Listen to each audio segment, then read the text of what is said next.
The gate bangs open, and 8 feet of muscle walks into my dead father's house like he owns the place, which in about 3 days he plans to. Time to pay tribute, Chen. Mayhu grins at me across the courtyard. I know your boss is dead, doesn't matter. Dead men still owe. Zhao's the leader of the Black Tiger Gang, one of the most feared martial artists in Yuyang City, and I'm a skinny 18-year-old sitting under a willow tree with exactly 0 ways to make him leave. Behind him, my own people are hauling furniture out the back door. The families of the guards who died last week, taking whatever isn't nailed down. 2 women stagger past carrying my bed. I watch my bed leave. I say nothing because these people just lost their husbands, and also because if I start a fight with a mob of grieving widows, I am mathematically the one who gets hurt. Let me tell you how I got here fast, because the muscle is still grinning at me and I'm running out of pleasant thoughts. 2 lives ago, I was a normal guy. 21st century, games, novels, anime girlfriends, the whole package. Then a runaway truck the size of a house decided I looked delicious. I woke up here, feudal nowhere, and not as a young lord, not as a chosen one, as a starving beggar kid. My grand entrance into this world was stealing a bun out of another beggar's hands. Somewhere the ghosts of every cool transmigrator who came before me put their heads in their hands. I clawed my way up, landed at this escort agency as a servant. Turned out I was freakishly good with numbers, so the old accountant took me in. Adopted me even. Chen Minghuan, my godfather. For 6 months I had food, a roof, and a name that meant something. Then, on his first run after signing the adoption papers, the Blackwater bandits took the cargo and took him and 30-some of his men to the bottom of a river. So, my father is dead. My house is being carried away in pieces. And the local gang boss is standing in my courtyard. 500 taels, Mayhu says. In 3 days, I blink. It was 50. 50 was the old price, Zhao shrugs. You're a smart kid. I think you can find it. I can't find it. That's the whole joke. The agency's savings went to compensating the dead. 500 taels might as well be 500 moons. And if I don't get it, he adds, cheerful, don't blame my Black Tiger Gang for taking your land deed as collateral. There it is. Zhao never wanted the money. Zhao wants the agency. The money's just the knife he's twisting to get it. Then he pats my shoulder, friendly, warm, even. And a thread of cold slides down his palm into my arm up through my chest and settles behind my heart like a splinter of ice. That's just a little something, he says, so you don't get any running ideas. Behave and it stays quiet. I look up at him. My eyes are doing something ugly all on their own. It's a good trick, Mayhu says. As long as you're good, you stay in one piece. Then he throws his head back, laughs, and walks out. I stand very still. There is now a bomb behind my heart. I am 18 years old. I could not win a fight against an aggressive house cat. Cool, very cool. Love that for me. And that is the exact second a voice goes off inside my skull. Ding, alien energy detected. Big Dao simulator activated. First activation free. All later activations require payment. I know that voice. I wrote that voice. Back in my old life, I built a cheat program for a Zionhua game called Immortal Path. Simple concept. It simulated a full lifetime for your character. They'd live, they'd cultivate, they'd die, and you got to keep exactly one thing from the run, either the realm they reached, or the skills and experience they learned. I ran it for less than a year and beat every top player in that game so badly they uninstalled their own hobby. And apparently it came through the truck with me. My own cheat followed me across the void like a stray cat that pays rent in miracles. Big Dao simulator, I heard the voice. In my own head, I feel a grin start. Yeah, I say out loud to an empty courtyard, to a thing only I can hear. Run, the free one. Let's see what a guy like me turns into. The screen writes itself across the inside of my eyes. I can read it with my eyes shut. Simulation begins. Day 1, my dead self sells the agency's land deed to the Zhu family, richest clan in the city, for 3,000 taels. Spends 1,000 having a Zhu master pull Mayhu's little bomb out of his chest. Uses the rest to buy into the Hunyuan martial school and starts learning to punch. 3 months later, he still hasn't mastered the beginner technique. They kick him out for being talentless. And that same night, Mayhu finds him in the dark and ends him with a single fist. You're dead, great, perfect. My first simulated life and I couldn't clear the tutorial. The box offers me a souvenir. Keep the realm my dead self reached, or keep his experience. The realm was corpse, so I take the experience. 3 months of martial knowledge pours into my skull, and I finally understand my own problem. It's not that I have no talent. It's that I spent months as a starving beggar and my body is a wet paper bag. The foundation is rotten. I have to fix the foundation before it can hold anything at all. Do you wish to recharge and continue? The box asks. I dig out the few copper coins that are supposed to be tonight's dinner. I offer them up. Nothing, not a spark, not even a polite decline. My own cheat is ghosting me over pocket change. And here's the thought: you've already had the same one I have, crouched in the dirt insulting a floating menu. If this thing can just print me a perfect life, why not run it 1,000 times and be a god by breakfast? Yeah. About that, it costs silver, real silver. And the price scales with how strong I actually am. Every time I level up, the meter jumps, which means I am going to spend this entire story broke, chasing money like it insulted my mother. And the fastest place to find money always is inside people who deserve to lose it. Remember that part? It explains almost everything I'm about to do. Copper's too cheap for it, fine. Under the willow tree in this courtyard, there's a wooden box I buried back when I first learned, the hard way, that in this world money is the difference between breathing and not. 20 taels of silver, my whole secret fortune. I wait for dark. I check the street for black tiger spies.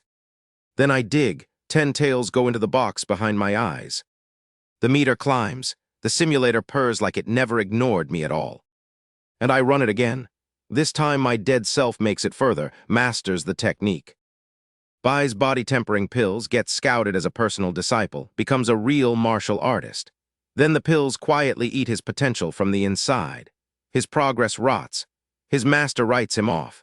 And decades later he forces a breakthrough with a black market pill and dies at 52, bleeding from every hole in his face. Lovely, but I keep the realm this time. And a thread of genuine inner energy, thin as an ant's leg, uncurls to life in my gut. I walk out to the training stone in the courtyard. Half a person tall, hard as spite, I lay my palm on it and press. Snap! A handprint sinks an inch into the rock. I hit it again, 4 more times, and the stone is gravel on the ground. So this is what it's like to not be an ant. Then I go inside, sit down, and turn that new thread of energy inward, toward the cold splinter May who parked behind my heart. His energy is higher quality than mine. Doesn't matter. Mine regenerates and his doesn't. I burn his gift away with my own, slow, sweating 15 minutes of it, until the intruder is gone and my chest is mine again. Saved myself 1,000 taels and a favor I'd have owed the Zhu family forever. Not bad for night's work. The box chimes. Host strength increased to inner Kai realm. Each simulation now costs 10 coins. Tenfold, I stare at nothing, overnight. I built this thing. It did not do this when I built it. Somebody modified my cheat while it was riding shotgun through the void, and I would very much like a word. But I run it one more time because I have to know I can at least kill the man who put a bomb in me. This life goes long. My dead self wanders the world, gets betrayed by a sworn brother. Learns a lightness art called 8 steps to catch a cicada, which is a fancy way of saying he learns to move very fast. Eventually he apprentices to a crippled old master called the Crimson Edge, a man whose entire sword style has one feature: speed. An obscene, unreasonable amount of speed. Years later, that version of me walks back into Yuyang City and cuts Meihu down in 3 strokes. 3 strokes, I sit with that. Then I take the experience and the blade knowledge floods in, and just like that I'm a swordsman who has never once held a sword. Which is a small problem since I don't own one. I go to the woodshed. There's a rusty hatchet the looters didn't think was worth stealing. Fine, for me it's enough. I take it out into the dark courtyard and let the Crimson Edge run. Pale gold lines crisscross the night. Fast, clean, beautiful. Beautiful if you ignore the part where every single one is a promise to open a man from collarbone to hip.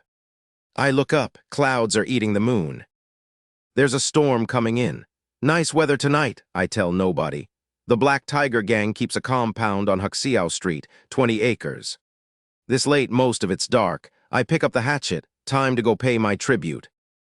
Here's what's happening inside the Black Tiger compound while I'm walking over, which I only learn the fun way in about 10 minutes. Mayhu's in his council hall with his core men, and he's nervous, which is not a look that suits him. "I've got word," he tells them, tapping the table. "The item's still with the Zhu family. What they shipped out through that escort agency was a fake. The Holy Church is sending someone, so we watch the Wangs. Anybody unfamiliar goes in or out, I want to know." The Holy Church, which is what polite people call the demonic cult when they don't want to get killed for saying the real name. One of his lieutenants, a gaunt man named Shen King, puffs his chest. "Don't worry, boss. A fly couldn't get in there without us checking whether it's a boy fly or a girl fly." Everyone laughs. Somebody asks why the boss didn't just seize the escort agency's land today, since it's worth a fortune. "Because I put something in the Chen kid," Mayhu says, comfortable again. "Zhao's not going anywhere. Land's ours whenever I want it. Right now we focus on the church's business and keep quiet." "The boss thinks of everything," they agree, and they flatter him, and he glows. Then footsteps come up the hall. "I told you not to come near here," Mayhu snaps, not turning around. The doors open and a skinny kid walks in holding a woodcutter's hatchet.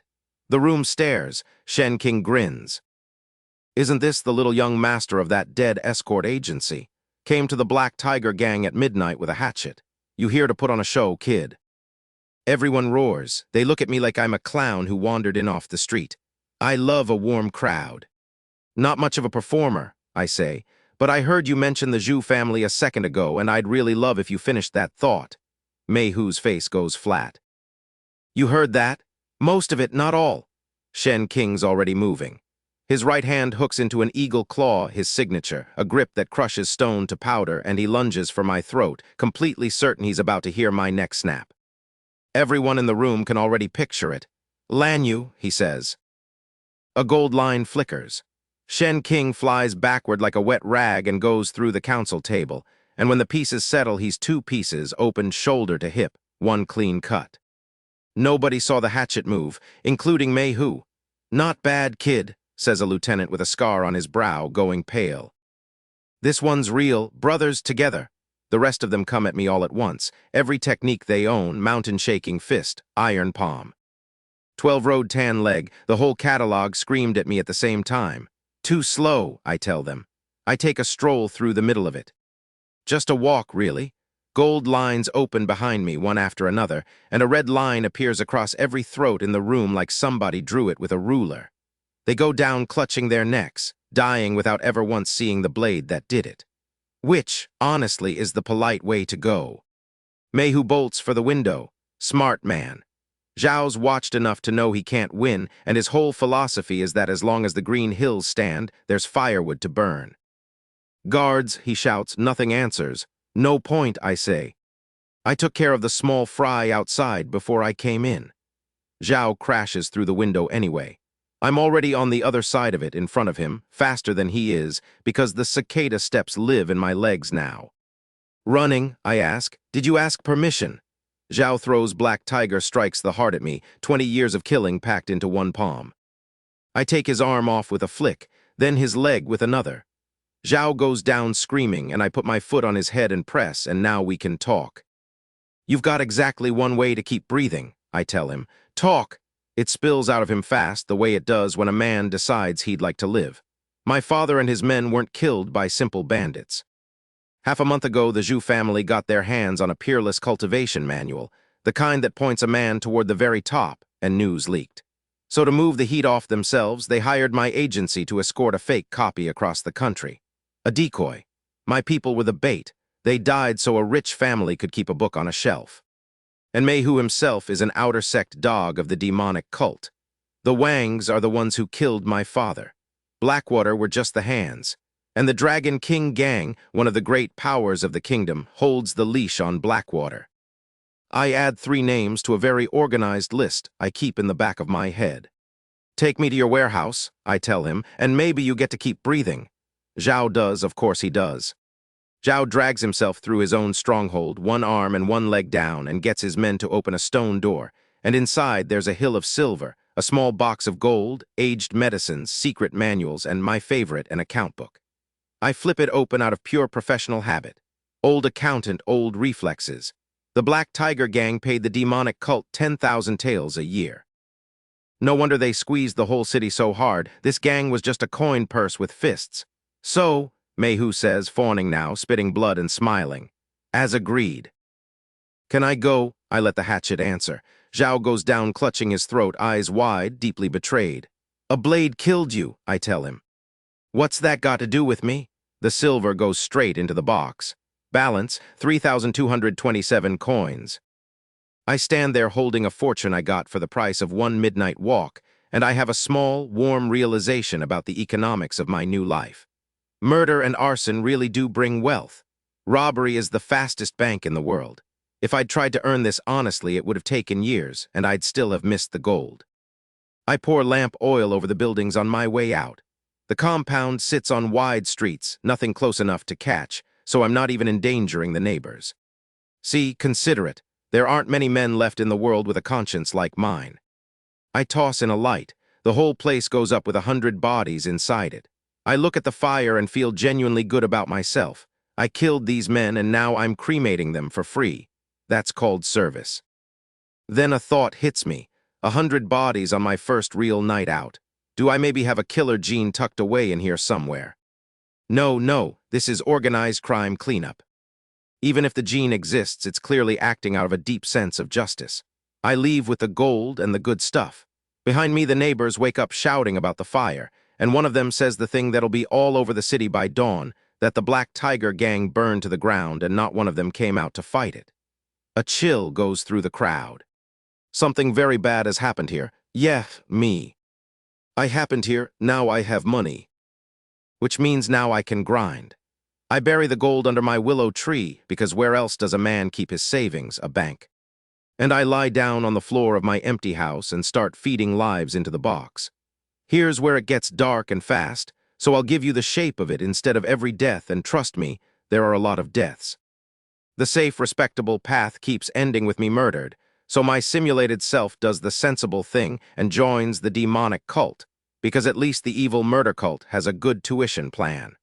Zhao learns a blood technique that nearly turns him into a mindless monster. Drops it, switches to something called the Phoenix Flame True Art, one of the cult's 4 supreme fire techniques, so pure and masculine it barely reads as evil at all. Then he dies. Betrayed by cult mates over a 500-year ginseng. Zhao dies again. A breakthrough pill called the Madness Pill cooks him from the inside. Zhao dies a third time, run across 3 provinces by a cult elder over a grudge about the man's grandson. And look, I killed one guy. And this elder chases me 3 days and nights without sleeping. So either that was his only grandchild or he just really loves cardio. But every death teaches the box.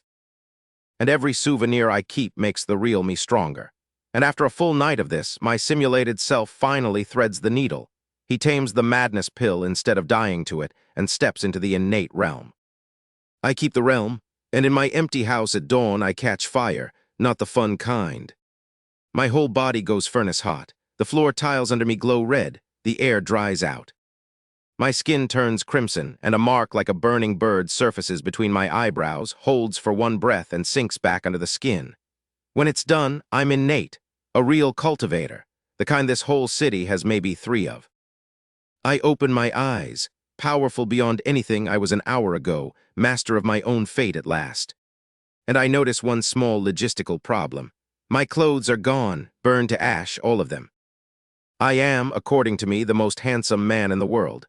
I am also completely naked in an empty house, and the sun is coming up. I check the kitchen. The looters, thorough professionals, left me exactly 1 dishcloth. It covers roughly half of my face and none of my dignity. I stand there in the dawn light, and after a long and thoughtful silence, I say the only word that fits. Damn!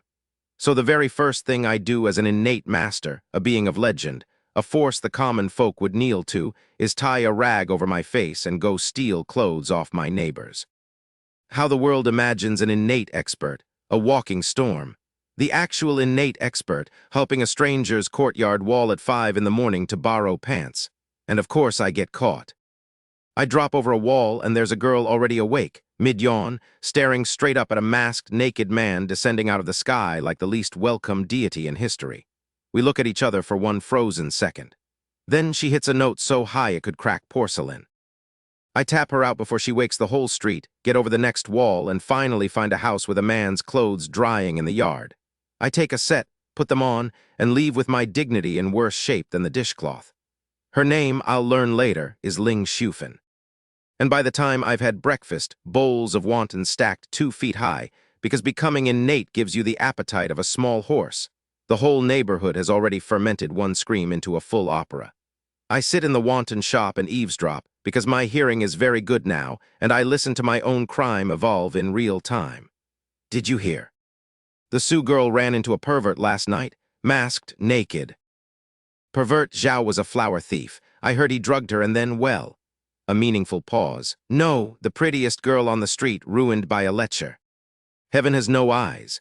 By noon the story has grown from a fright in the dark to a half-year affair to probably carrying his child. I blush into my wontons.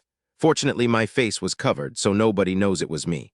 I give myself a small mental pat on the back for my cleverness and then feel bad about it, because a girl's life is quietly coming apart over a scream that was my fault, and I'll have to fix that. But it can wait, because today is the 80th birthday of the patriarch of the Zhu family, and I've decided it would be rude to show up empty-handed. So I go to the coffin shop and buy the biggest one they have. A coffin, get it? A promotion, a fortune, and an early grave, all in one thoughtful gift. Old Master Zhu is going to love it. The Zhu mansion is packed. Every big name in the city, plus half the names from the cities around it, all come to bow to the one innate master in Yuyang, even a half-crippled one. There's a red carpet. There's a steward at the gate announcing gifts as they arrive. Master Guo Han of the Hunyuan School, a plate of longevity peaches. Leader Liu Shan of the Green Wolf Gang, a century-old ginseng. Patriarch Kai Long of Yueshan City, a pair of luminous pearls. And then there's me walking up with a 2-meter coffin under a white sheet. I stand it upright with a bang, whip off the sheet, and smile. Chen Longwei of the Guangsheng Escort Agency. Delivering a coffin. The announcer, running on pure reflex, actually starts to shout it out. Chen Longwei of the Guangsheng Escort Agency, delivering a oh no. His brain catches his mouth about one word too late. The head steward kicks the poor man aside and rounds on me, face gray. Who brings a coffin to a birthday? You want to die, Chen brat? Seize him. 5 or 6 guards jump me. I swat them off like flies, and they sail away like kites with the strings cut. And the crowd goes quiet in that delicious way a crowd goes quiet when it realizes it came to a party and got a show instead. Won't accept my gift. I pick the coffin back up. Then I'll just deliver it myself. I punt it. It flies over the wall into the courtyard, sails clean over the heads of the horrified guests, and lands squarely on the 800-tail carved, longevity character the Zhu family commissioned from a famous craftsman. Flattens it.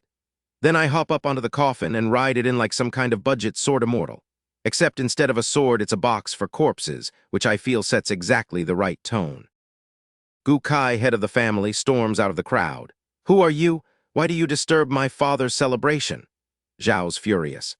Zhao also doesn't attack because he knows every top fighter in 3 cities and I'm not one of them, which means I might be someone's hidden card, and that hesitation is very useful to me.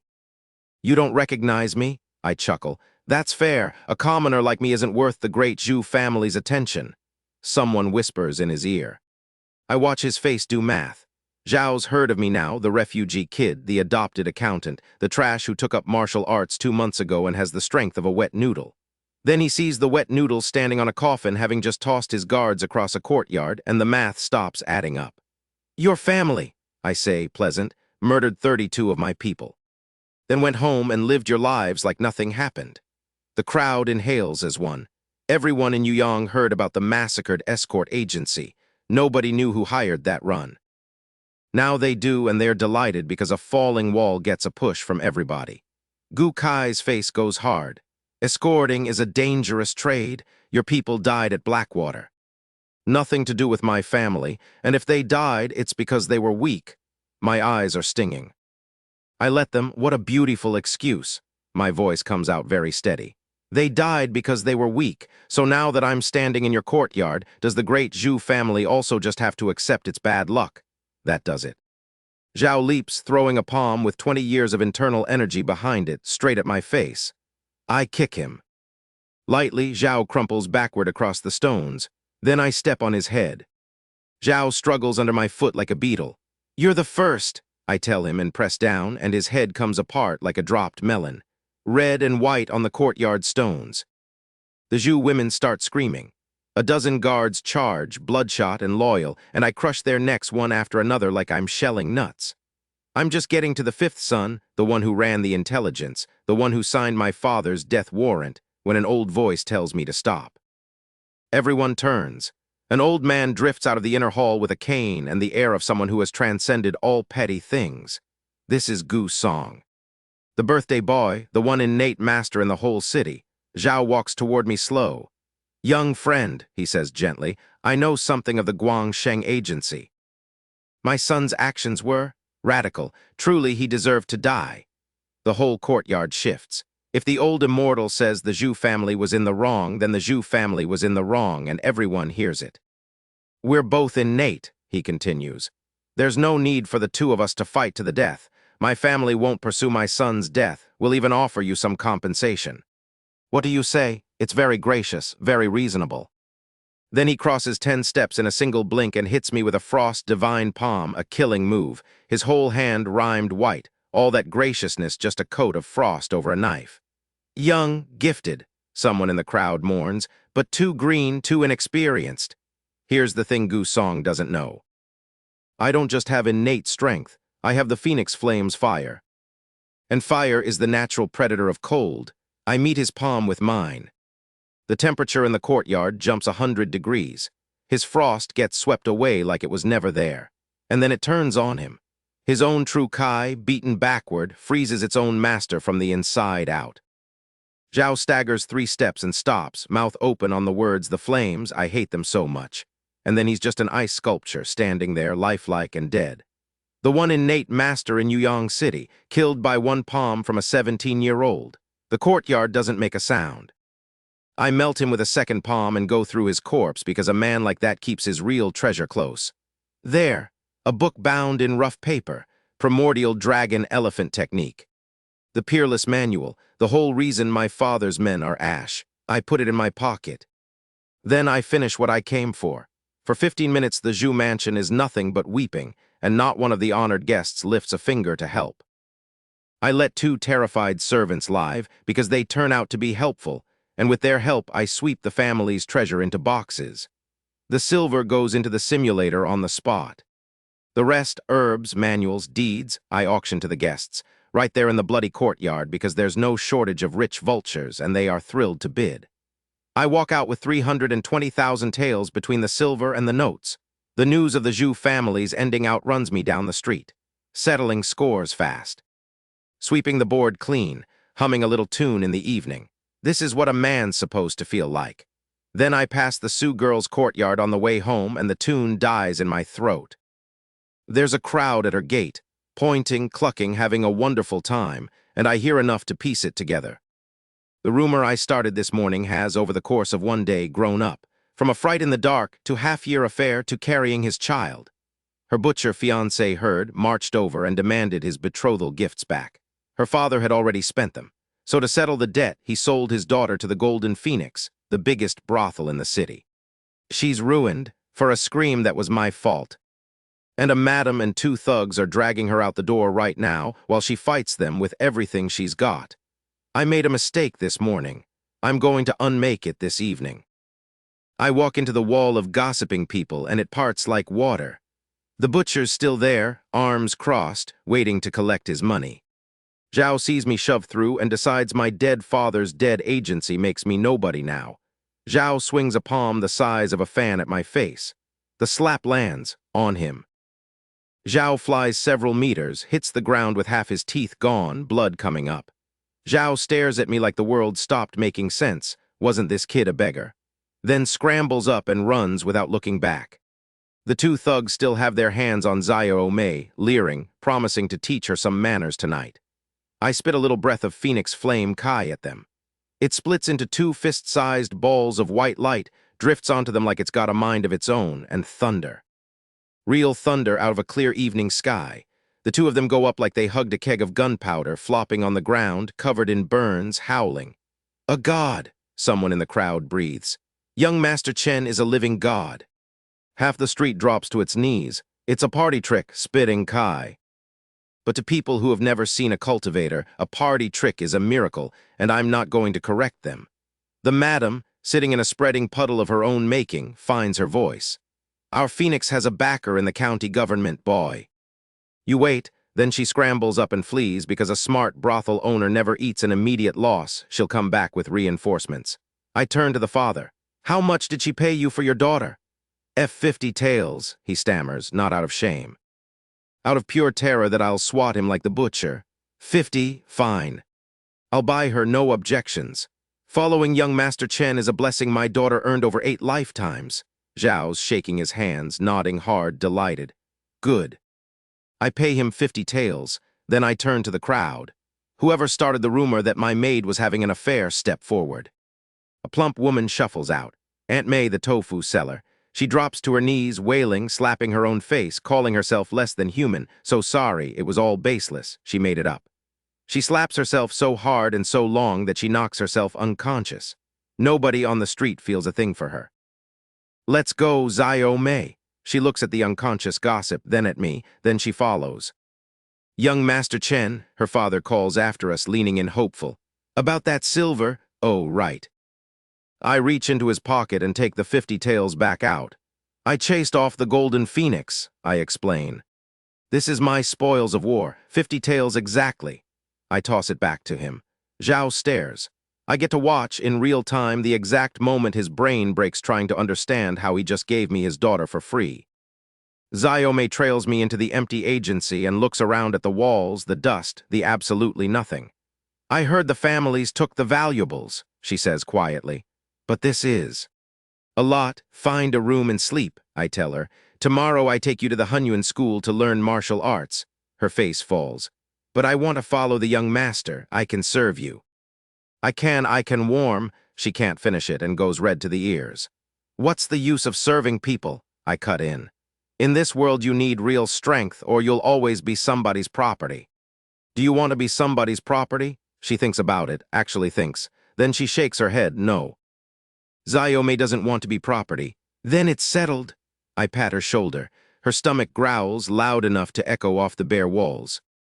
She looks like she wants the floor to swallow her. I hand her a silver note. Go to the Faiyun restaurant, order everything they've got, 3 of each. I'm hungry. She runs off, clutching the note. And I don't tell her she's not a burden I wanted, or that I only stepped in because this whole mess spun off me, or that a guide is all I'll ever be to her. Some things you just do, then you feed the kid. And you don't say them out loud.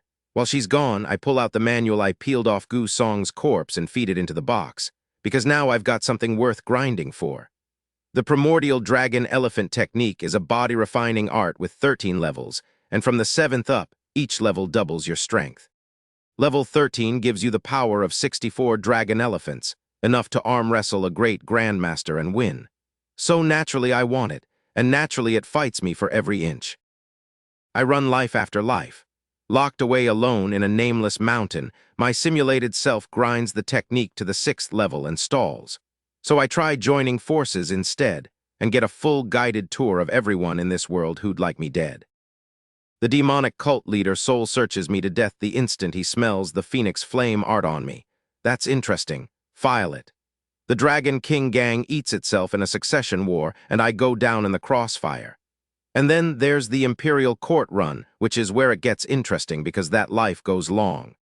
I take 7 wives, raise 15 kids, 2 of them turn out gifted, a son, Chen Jun, and a daughter, Chen Mayer. Linger falls off a cliff on a training trip. I bury her in my heart.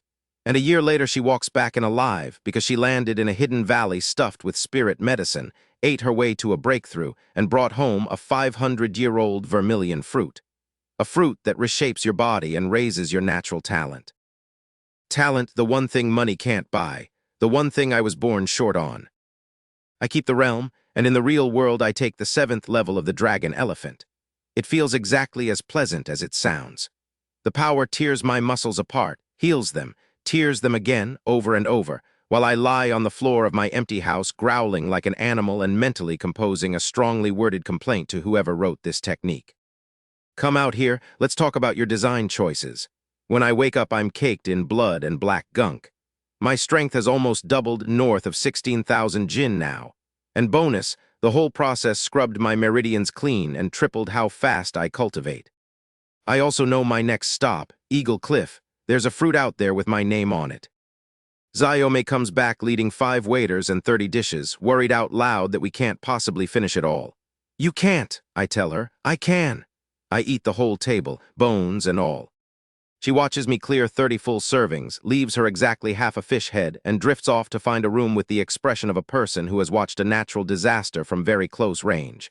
Young master, she reports back a minute later, there aren't even beds in these rooms. Do you know what matters most in martial arts? I ask, deeply serious. Enduring hardship, sleeping on the bare floor toughens the body. Tonight is training. She says, oh, clearly not convinced, and goes to sleep on the floor anyway because young people are wonderfully easy to fool. The next morning she comes out and finds me coated head to toe in dried blood from the breakthrough. Her eyes go huge. Young master, you're bleeding, we should find a doctor. Fetch me water, I need a bath. There is no bucket. The looters took the buckets. Of course they took the buckets. So I wave her off and jump straight down the well. From the bottom, I hear her stick her head over the edge. A jet of water shoots up and soaks her hair. Stop peeking, I yell. I climb back out clean, and my soaked clothes steam themselves dry off my own body heat, right in front of her. And she watches all of it with the slow dawning look of a girl deciding she would very much like to learn how to do that. Which is exactly the point. Someone knocks. Zayome opens the door, sees a squad of constables, and panics. Young master, run. The government came to arrest us. She dives back inside. In this country, the common folk treat officials the way mice treat cats. But the bearded man at the front is waving his hands and sweating. No, no, miss, you misunderstand. Young Master Chen did the city a great service yesterday, exposing a women trafficking ring. How could the yeoman ever punish him? Then he opens a box. Inside is the Golden Phoenix Madam's head. Executed overnight, several murder cases finally caught up with her. The brothel's been shut down permanently. And behind him, his men carry in 9 boxes of silver. 30,000 taels, young Master Chen. 27,000 is the confiscated brothel loot. Word is you're fond of silver, so the magistrate had it all exchanged for you. The other 3,000 is a reward for cracking the case. A small token. Zhao leans in and drops his voice. The Phoenix's backer was the county registrar. When he heard, he begged the magistrate to seal the place himself, then retired to his hometown that same night. A smart man, I say. The whole Yemen is falling over itself to hand me money and call my massacre a public service. And here's how that works. Yesterday, I wiped out the entire Zhu family. A magistrate looks at a man who erases whole clans and decides a thin official robe is not worth dying inside of. So he doesn't arrest the family slayer. Zhao tips him.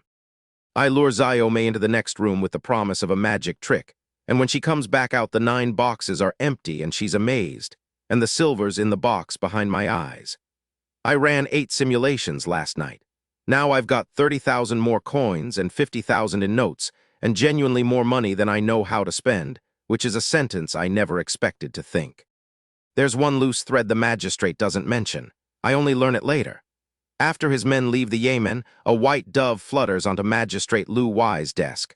Ordinary bird, except when it coos, its tongue is yellow-green. A yellow spirit pigeon, the demonic cult's own courier. The magistrate reads the note tied to its leg, burns it. Writes a new one, ties it back on, and as the bird flies off, he murmurs to the window, a small smile on his lips. The bait isn't so easy to swallow. So the man running the county is the cult's. And he's already watching me. Good to know, I'll get to him.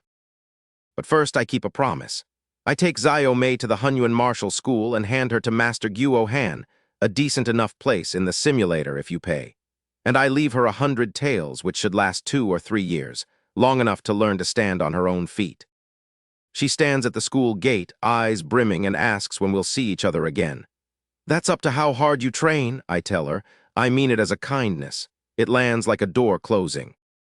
But I'm a guide. I lit the road. Where she walks it is hers now. Then I turn south toward the river. Because there's a place called Blackwater Village that still has my father's blood on its hands, and I intend to go collect it. Nobody at the docks wants to take me there. Blackwater is one of the 13 bandit forts on the Lijiang, the closest one to the city. Asking a boatman to row you there is like asking him to row you into a wood chipper. Eventually, two very unlucky souls agree after a persuasive conversation, and off we go. And I do what I always do with free time. I grind. Highlight reel again because it's another long stretch in the box. I ride the dragon elephant higher, and I start collecting techniques the way other people collect regrets.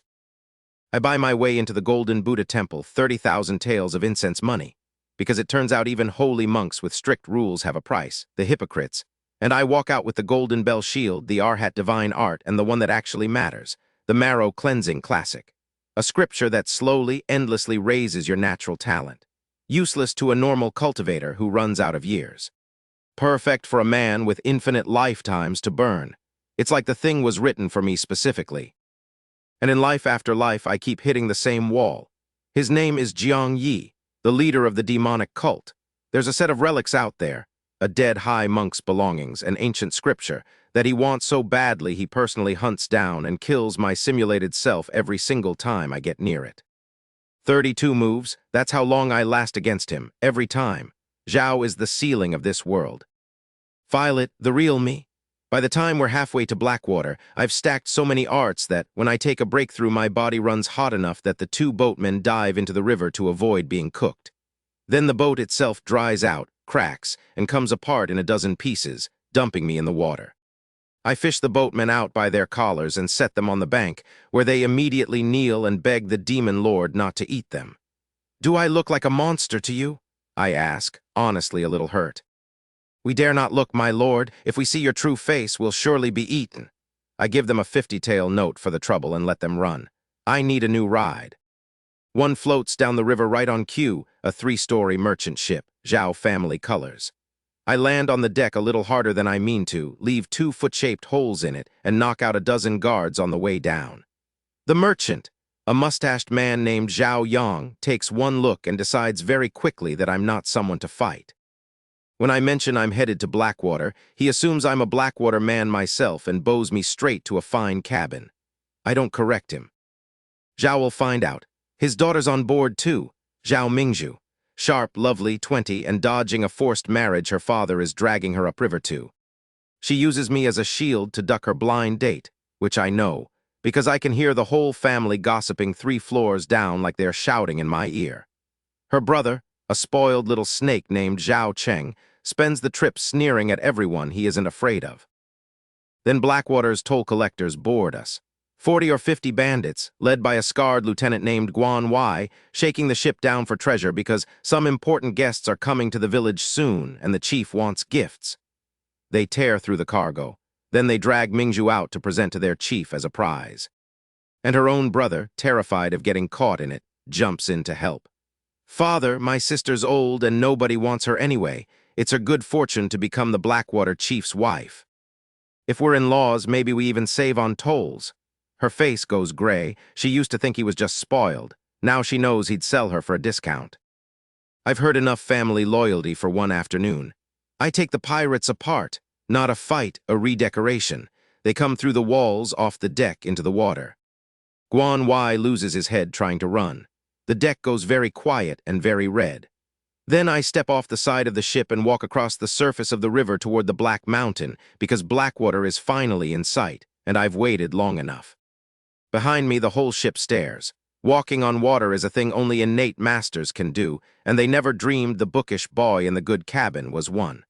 Blackwater Village is built into a canyon, walls on 3 sides. One water gate that's swallowed whole government armies. Hundreds of bandits. 3 leaders come out to meet me. The chief, Gu Lai, a scholar strategist with a feather fan, Gu Wen, and an iron-skinned brute called Shihao, his skin gone blue-black from a body art cultivated to the limit. They ring their alarm bell. Hundreds of men pour out.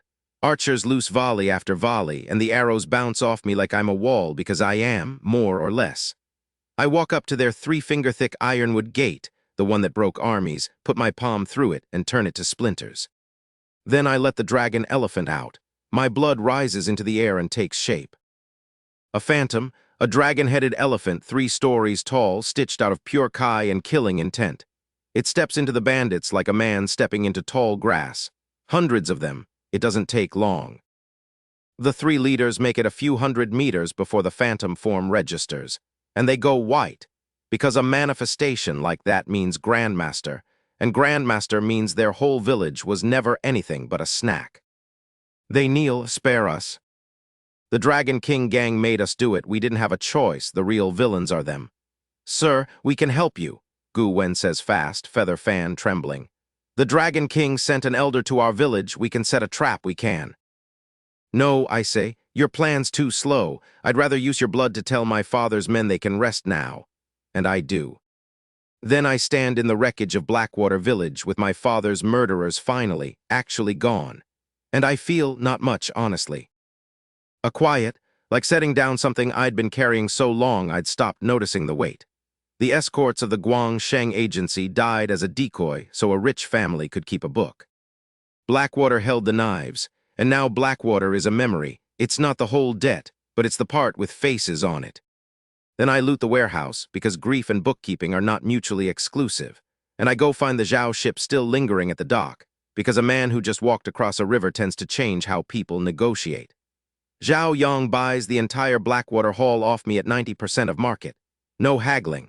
Merchants can smell which way a wall is falling, and this one has decided to be a friend, not a target. We travel the rest of the way to Sand City together. Along the way, I clear every bandit fort on the river almost by reflex, no tolls for the Zhao ship, and enough loot that we flag down other merchants to help carry it. All of it goes into the box. Zhao tells me two things worth knowing. First, there's an auction coming to San. The Sihai house once every 3 years, and it's rumored to have a pill that raises talent and a manual you can cultivate to the very top. Second, his daughter has decided she wants to be my disciple. Mingzhu makes the case herself, on her knees on the deck. I turn her down. She's 20. Her body's already set, for her martial arts would be climbing a cliff backward. She kneels anyway, through the afternoon, into the evening. The clouds roll in, the rain starts, and she stays on her knees in it, swaying until she faints in the cold. That night when she wakes, I'm at her window with my back to her, and I give her the truth she needs instead of the yes she wants. You did two very stupid things, I tell her. First, you tried to move a Jianghu master with a self-inflicted show. In the stories, that works. In real life, it just annoys people, and an annoyed master ends you with a slap. She goes pale. Second, you only want to take. You've offered nothing. Your face is worth something, sure. To a master, it's worth nothing at all. You dream of demanding what you want from people stronger than you without ever putting anything on the table. Besides my looks, she says bitterly, what do I have? You have the Zhao family. I don't turn around. Take control of it within 3 months, then I'll let you become my servant. I watch in the window's reflection the exact second ambition takes root in a person.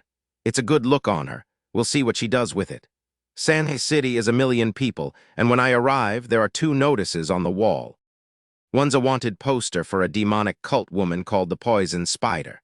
The other's a reward, 10,000 taels, for the mysterious hero who broke 47 bandit forts on the Lijiang. That's me. I broke those forts on a whim, ridding the world of vermin, and now the government wants to pay me for it. These Qingzhou officials are efficient. I like efficient. I go to collect, and I walk straight into a man wearing my reputation. There's a crowd at the Yamen, and inside it a celebrated young swordsman, the gentleman's sword, Mu Yi, being congratulated by the governor himself for breaking those 47 forts. My 47 forts. Everyone believes it because he's a famous disciple of a famous mountain, and he'd never risk his name on a lie. Except he would, because he isn't Mu Yi. I step out. His sect sisters mouth off at me, so I slap them silly, including, it turns out, the sect leader's only daughter, which I'll hear about later. Then I flash across the room, ghost through the gentleman's sword's guard, and punch him once in the gut, and his dantian shatters and his cultivation drains out of him like water from a cracked jar. Then I grab his face and peel. A human skin mask comes away, and underneath is a hideous middle-aged man the whole martial world would recognize from his wanted poster, the myriad-masked Devil King. A disguise artist out of the cult's Azure Dragon Hall, who's harmed more women than anyone can count, and who impersonated a real famous swordsman to cash in on my reward. The real Mu Yi is almost certainly dead in a ditch somewhere. The governor tries to stall on my payment. Verification, he says. Could take a month. I take him by the collar and introduce his face to his own floor and offer him a choice between the treasury and the afterlife. Zhao picks the treasury, 20,000 taels, persuaded by reason. Specifically, the reason of physics. And that evening, a beautiful woman with a black whip follows me out of the city.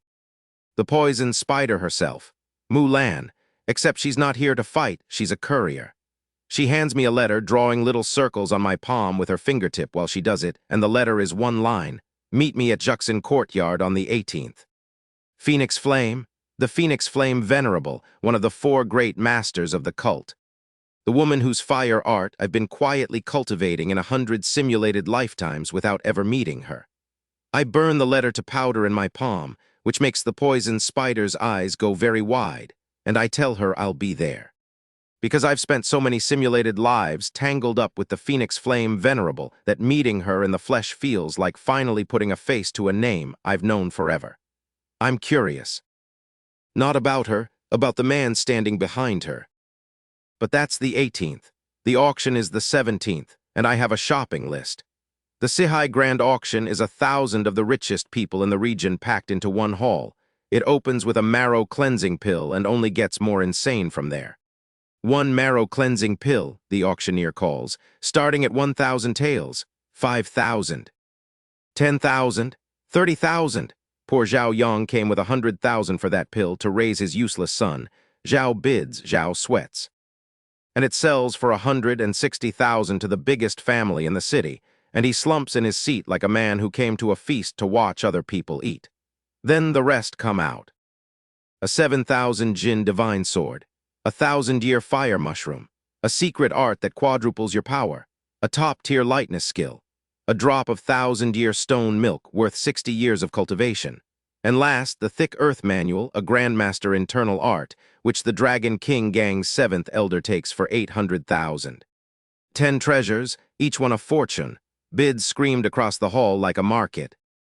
I clap for every single sale. I'm having a wonderful time, because it doesn't matter how high the price goes. It's all mine anyway.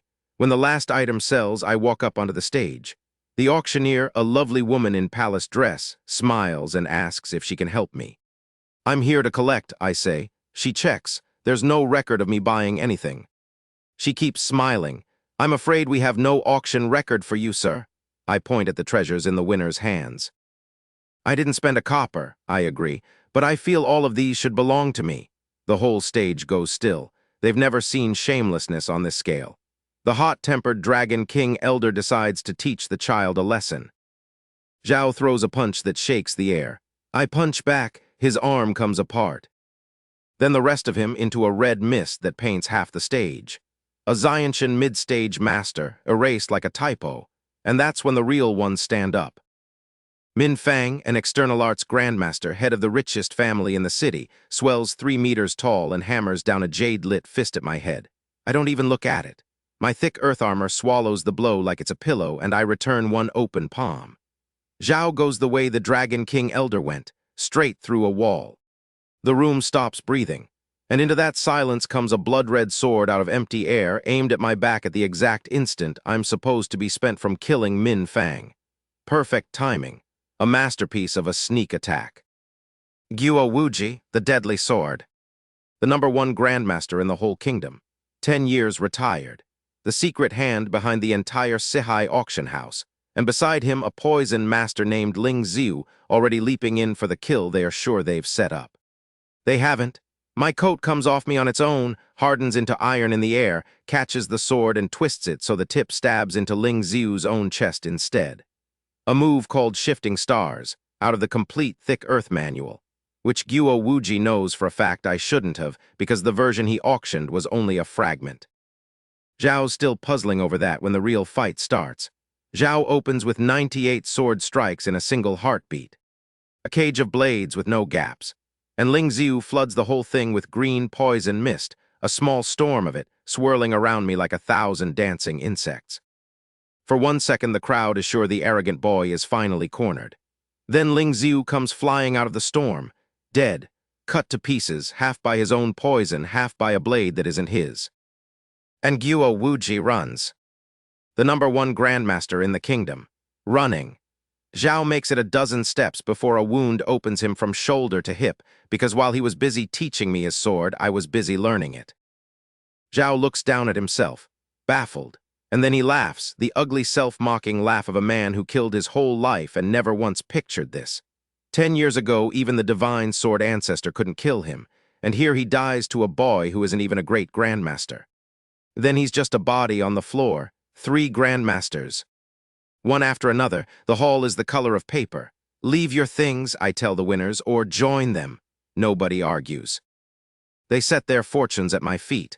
Then I have the auctioneer walk me to the vault, because if you're going to burn a bridge, take the wood with you.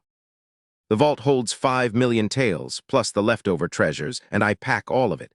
I even leave the Tao family a message with a servant. 500,000 taels in 3 days, or there's no more Tao family. On my way out, a young man catches up to me. Tang Lei, of the Iron Fist sect, who shared my row and treated me like a friend before he knew what I was. Zhao and his junior sister want to thank me for the show. I tell him to call me brother, not senior, and he gets choked up about it, and warns me the Sihai house has more than one great grandmaster back at its headquarters in the neighboring country. I'll keep it in mind, brother, I tell him, and I will. Then I go exchange every note in the city for silver, drown the box in it, balance, 5,300,000, the highest it's ever been, and I go find a mountain outside the city. Because I've got a river of money and a technique that finally makes sense to me. And it's time to become something the Dragon King Elder and Min Fang and Guo Wuji all failed to survive being near. I grind the divine blade slash through life after life, until the sword stops being a thing I hold and starts being a thing I am. Until I've folded 31,000 strikes into a single cut, and the old master who invented the style never managed 8,000 in his life. And then I sit on a rock by the Kangjiang River at dusk, and I break through. The origin Kai of heaven and earth pours into me. 12 points inside my body open like doors, and for the first time I'm not just drawing on my own strength, I'm drawing on the world's. Great Grandmaster. Across the water in a temple on a far hill, an old Taoist snaps his eyes open and asks the wind who could possibly be advancing so far out here in the middle of nowhere. I stand. I pick up a dead branch off the ground, because at this point anything is a sword, and I cut. The Kangjiang River, tens of meters wide, a whole river splits in 2. One stroke, and the water stands open in 2 walls, and every cultivator who came running to watch a stranger break through, instead, watches a boy cleave a river with a stick, and none of them can make themselves believe it even after the water crashes back down. I toss the branch aside and fly home. Because becoming untouchable in this kingdom was never the goal, it was Tuesday. There's a whole world above this one, and I've barely started to climb. The 18th comes, and I keep my appointment with the Phoenix Flame.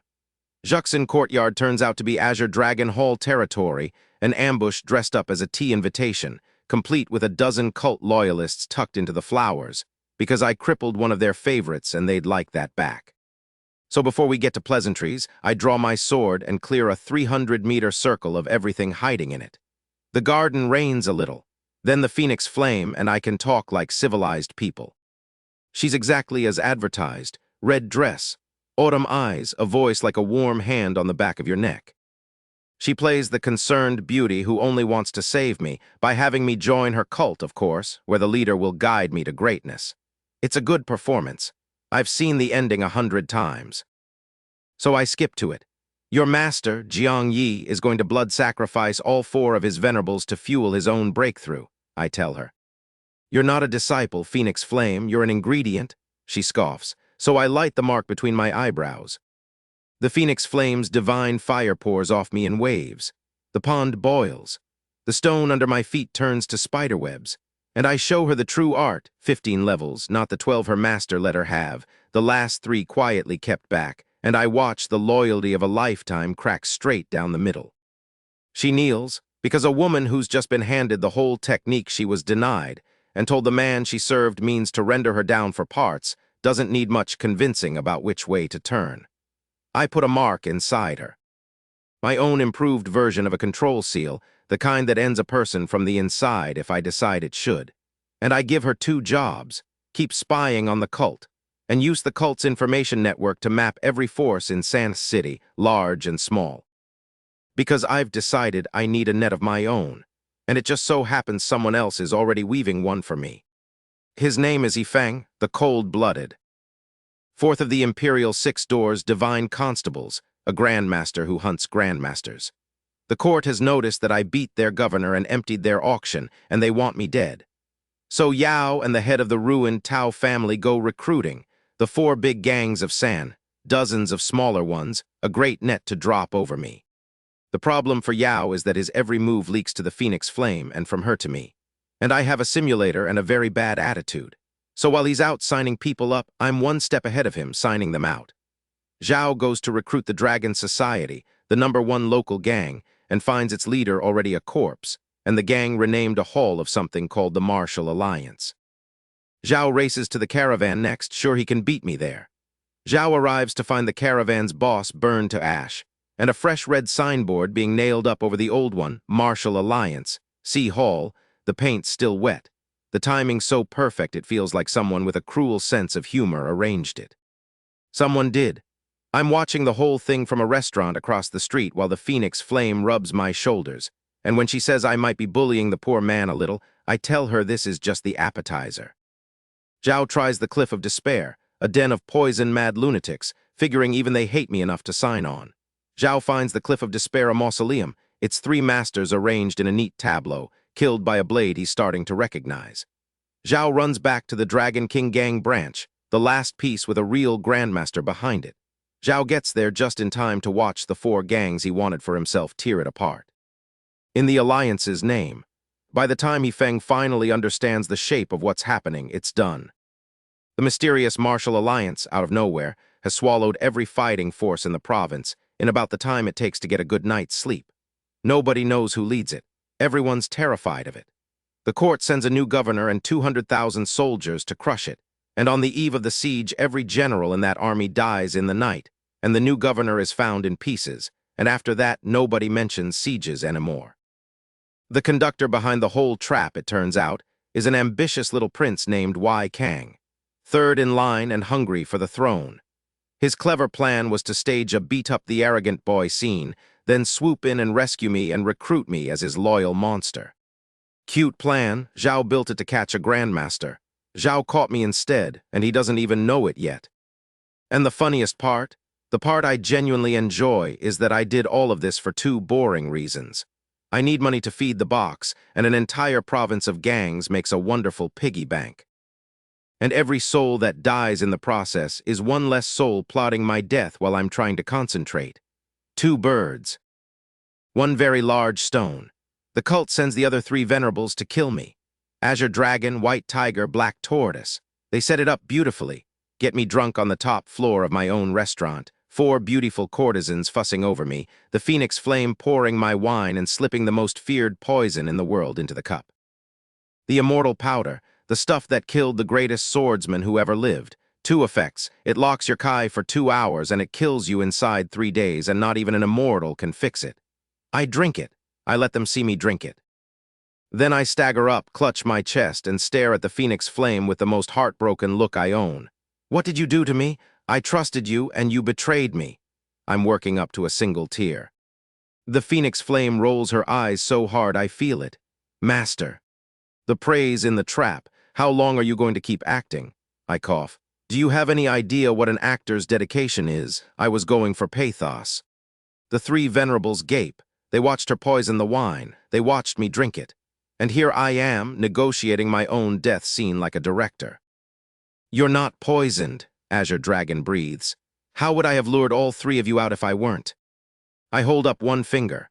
Black blood beads on the tip and drips to the floor, the world's deadliest poison being pushed out of my body like a splinter.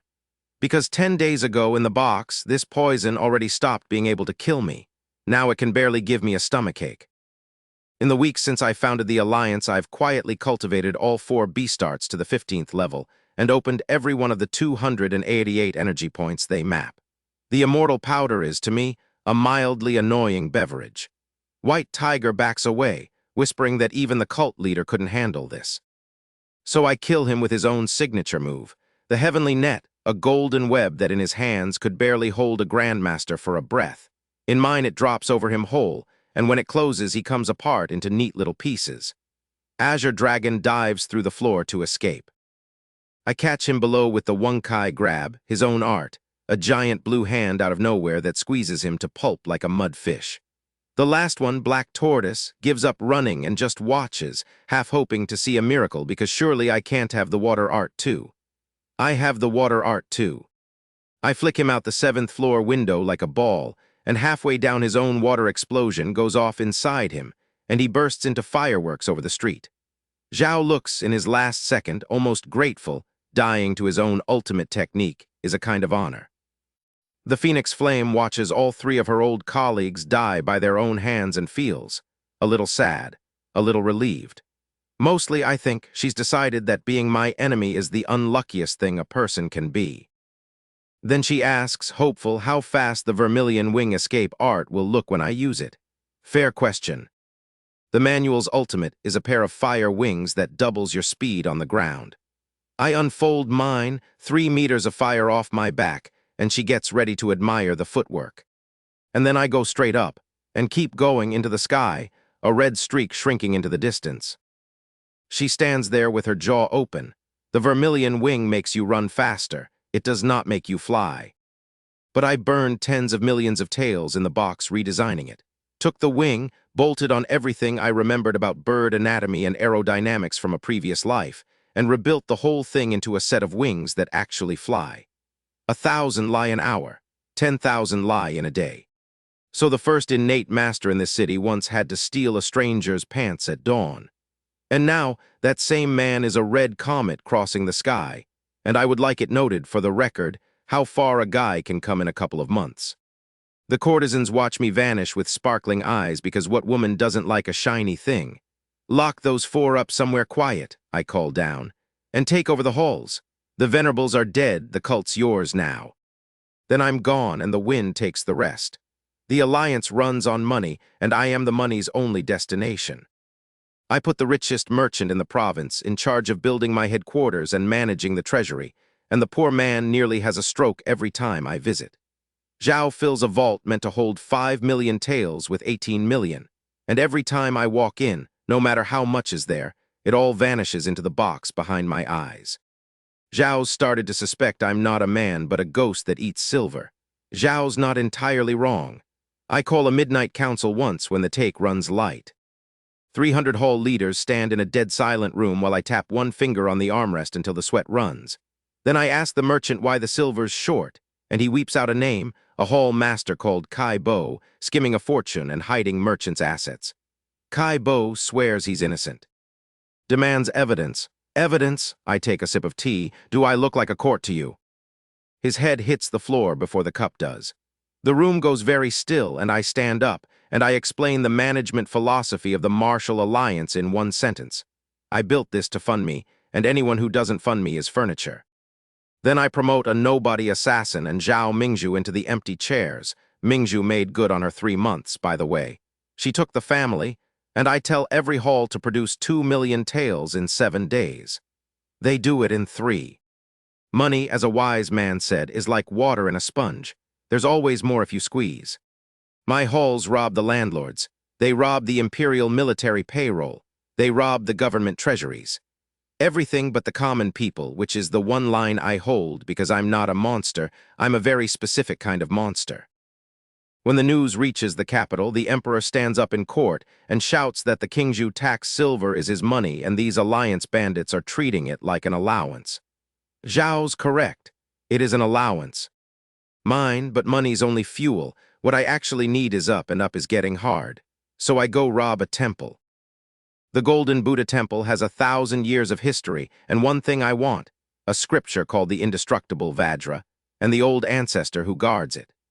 On my way in, I catch a senior monk cornering a pretty junior in the bushes, which explains a great deal about a certain Failson. I've watched flub his breakthroughs across a dozen simulations.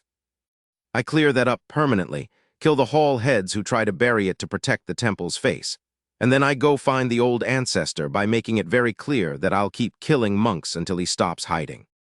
Zhao comes out, Jigwang, a withered old man who's walked further toward the top than anyone I've met here, and I ask him sincerely to spar.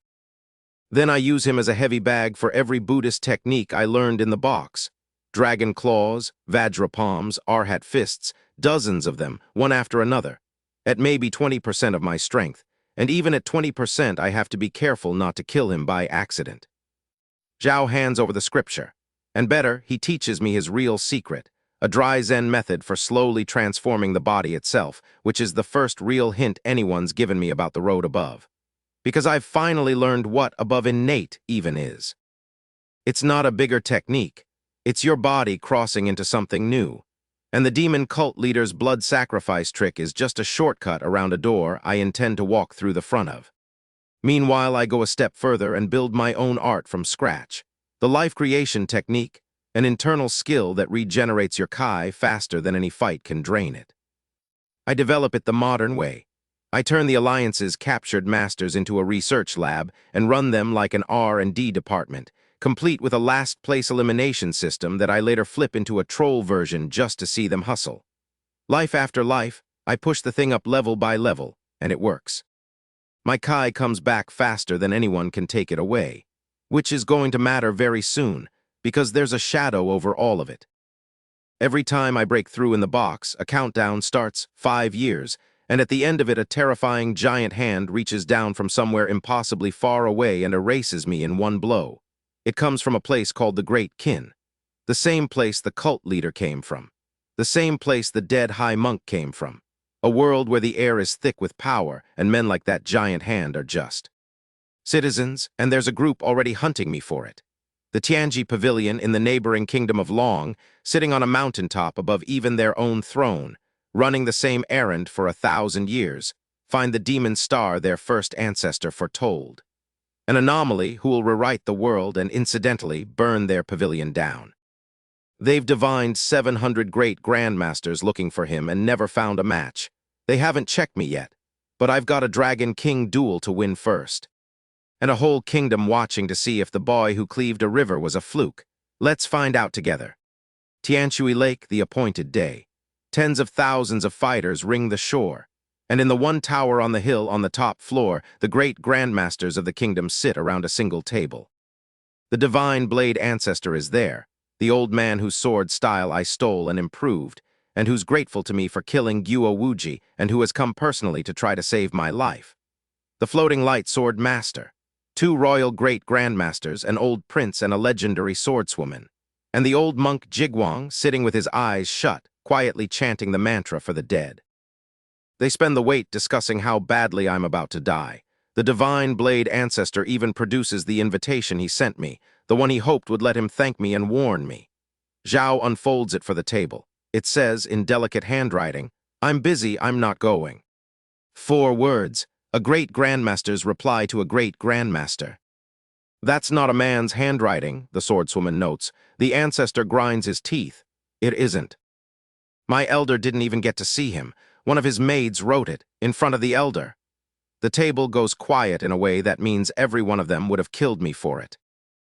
Only the divine blade ancestor has a good enough temper to just sigh and hope I don't turn out to be the alliance leader too. I turn out to be the alliance leader too. I arrive as a falling star, straight down into the middle of the lake, and the wave I raise soaks half the shore before the duel even starts. Dragon King Zhao Feng waits for me on the water, robe embroidered with a 4-clawed dragon, 60 years old and a great grandmaster for 20 of them. Zhao gives me the villain's speech. Talent isn't an excuse for arrogance. I should have kept my head down. Meeting him ends my genius career and so on. What a classic line, I say. If you're going to do it, do it. I want to test a new technique. Zhao controls the whole lake. Zhao turns the water into arrows that could punch through a city wall, then into 2 15-meter dragons that tear at me with claws. And I just stand inside a 10-foot ball of my own Kai and let him. Because the life creation technique means my defense heals faster than his attacks can wear it down. Zhao can hit me all day. Zhao will run out of ocean before I run out of wall. Come on, Dragon King, I call, bored, standing in the eye of a storm he's exhausting himself to make. Hit me. Everyone says your Kai is the strongest in the world and you're already winded. Zhao pours everything he has into it. 2 dragons, 3, the whole lake churning like a coast in a hurricane, a sight 10,000 people will describe to their grandchildren. And I feel none of it. Just an endless, quiet renewal like a spring that won't stop. The old don't come first because they are stronger, I tell him when his eyes go mad and bloodshot. They come first because they came first. Open your eyes and look at the world, Dragon King. It moved on without you. Then I press my palm down, and my 10-foot wall becomes an invisible mountain, and it settles onto him. Zhao makes a sound like the world's oldest tree giving way, and then the Dragon King of Jiangsu is a skeleton, and then he's powder, and then he's nothing at all, drifting in the lake he ruled. The shore doesn't breathe. Nobody pictured this. They came to watch two dragons fight. They watched a man crush one like a bug and never break a sweat. The two royal great grandmasters take their shot while I'm spent. The old prince throws a mad dragon fist. I throw one back. His fist explodes, then his arm, then all of him, into a mist on the wind. And then the last two, the floating light sword master and the swordswoman, old lovers separated 60 years by different worlds, unite for a dual sword art so powerful its name burns across the sky in letters. Love that shakes the city. As grandmasters, they once heard a great grandmaster with it. As great grandmasters joined, it should be enough to kill me. 4 sons of blue sword light come down. I raise my own sword, the one that's been gathering dust because I've never needed it, and I cut. 31,000 strikes folded into one. The divine blade ancestor stands bolt upright in the tower with tears on his face because he's watching the technique he invented reach a height he was never able to touch. The two arts meet, white and blue, the lake stands still. When the light clears, there are 2 red skeletons where the old lovers stood, their flesh dissolved clean off the bone, and me, lifted on a jet of water, unmarked. The old ancestor weeps for his friends and then impossibly laughs because he's just seen the sword's true form and a swordsman who sees that can die content. I sheathe the blade, and I say the thing the whole shore will carry home. From this day forward, the state of kin respects me. Not the martial world, the state, the throne, the sects, all of it, and out of tens of thousands of fighters, not one opens his mouth to argue. Off in the crowd, a man with a wine gourd goes very still and murmurs a word his sect has been hunting for 1,000 years. Demon Star. Within 3 days, the whole kingdom knows, and the martial alliance sends out one order: every fighting force in kin joins or ends. The divine blade sect joins. The golden Buddha temple joins. The 2 ancient powers with great grandmasters at the top, folding without a fight. And in the far corners of the kingdom, sects start swapping their own signboards for alliance ones before my envoys even arrive, so that the envoys ride up to already converted gates and stand around confused, wondering if they got the address wrong. I unify the martial world of an entire kingdom in about the time it takes to get bored, and that's the problem. Because I've hit the ceiling, not my ceiling, the world's. My body, my arts, my strength. I've measured them against this whole continent, and there's nothing left here that can hold more. To grow, I have to leave. I have to reach the place with a higher roof, the great kin where the giant hand lives, where the air itself is dozens of times richer, and men break through as easily as breathing. So I take the last step this world will let me take. I break through to the Tao body. It's not like the others. My whole body crosses a line into something that isn't quite human anymore. A halo of 240 rings opens behind my head, like the rings of a tree, one for every year I might now live. And when I take a step, I don't land. I stand there on nothing, on the empty air, holding myself up on the bones of the world. A great grandmaster draws on heaven and earth. A Tao body commands it, and now I'm strong enough to go collect a very old debt. I fly to Long, to the mountain above the throne, to the Tianji pavilion that spent 1,000 years teaching this whole region to call me a monster before I was even born. I float over their sanctum like a god they forgot to believe in, and I press one palm down, and a blue handprint the size of a field comes out of the sky and turns their 1,000 years of history into ash. Then I hold the old seer's head and take what's in it, and finally I understand where I actually am. This continent, Qin, Long, Jin, the endless sea around them isn't a world, it's a wound. A shattered piece of a vast ancient continent called Tianyuan, a shard that sank 1,000 meters into the sea during a war between beings I can't yet imagine, and got the fitting name Land of Annihilation. 2,000 years ago, the losing royal families fled here to hide. 1,000 years ago, the Tianji pavilion followed on a single errand: find the demon star and kill him before he grows up. They found him. They just found him a little too grown. And I hold at last a sheepskin map, a winding, deadly route across the misty sea to Tianyuan. To the great kin, there's one loose end left, the man who's killed me 32 times. Jiang Yi, the demonic cult leader, finally crawls out of seclusion with his strongest art complete, breathing threats about tearing me apart. His own aide sells him to me for money before he finishes the sentence. Zhao throws 100 blood blades at me, a killing storm. I throw one punch. Zhao goes through a mountain. Then I take his soul apart and read it, and I learn the joke at the bottom of everything. Jiang Yi was nobody, cannon fodder in a great kin sect war who got lucky, looted a dying disciple's storage ring, and fled here through a teleport array he smashed behind him. Everything he became, he stole. And the ring on his finger holds the whole fortune of a man far above him. Spirit stones, pills, weapons meant for hands I don't have yet. I take the ring. The last villain of this world dies confused in the dirt as a footnote, and it's time to go. I give the Phoenix Flame the location of a 500-year fruit that will carry her to Great Grandmaster, and I leave the Alliance in her hands, and I don't tell most of them that I'm never coming back. The simulator won't even take silver anymore. It wants spirit stones now, a currency this poor dead world doesn't have, because it already knows where I'm going, even when I pretend I have a choice. So I stand at the edge of the last kingdom, at the edge of the endless sea, with a map to a world that eats men like me for breakfast, and I unfold my wings. 2 months ago I was a beggar who couldn't have stopped a street thug from taking my father's house. Today a kingdom bows when I say its name, and it isn't nearly enough, and I'm leaving it behind like a town I've outgrown. The universe pulled a truck out of nowhere and dropped me into the weakest corner of the weakest world it had, and I turned the weakest corner of the weakest world into a stepping stone. Somewhere across that sea, a hand big enough to erase cities is waiting to swat me the second I get too close. I've felt it kill me more times than I can count. I look at the water. I check the map, and I grin because I know something the hand doesn't. I've got to cheat, and I've got all the time in the world. So I fold my wings, point myself at a sea that has killed me in the box more times than I can count, and go. The crossing nearly finishes me anyway. The map wins like it's trying to lose me on purpose, hundreds of times longer than a straight line, because a straight line runs through things that eat continents. I burn every simulation I have left just to pick which direction not to die in. Left, and a headless corpse walks the water swinging an axe. Right, and a fog rots the skin off my bones. Forward, and something the size of a mountain opens a mouth. For days I thread a needle made of monsters. Then the last of my spirit stones runs dry, and I still haven't found the one thing I came for, a storm in the deep misty sea that doesn't just kill you but moves you. A tear in the world dressed up as weather. And on the far edge of hope I find it. Lightning, towering waves, a wound in the air.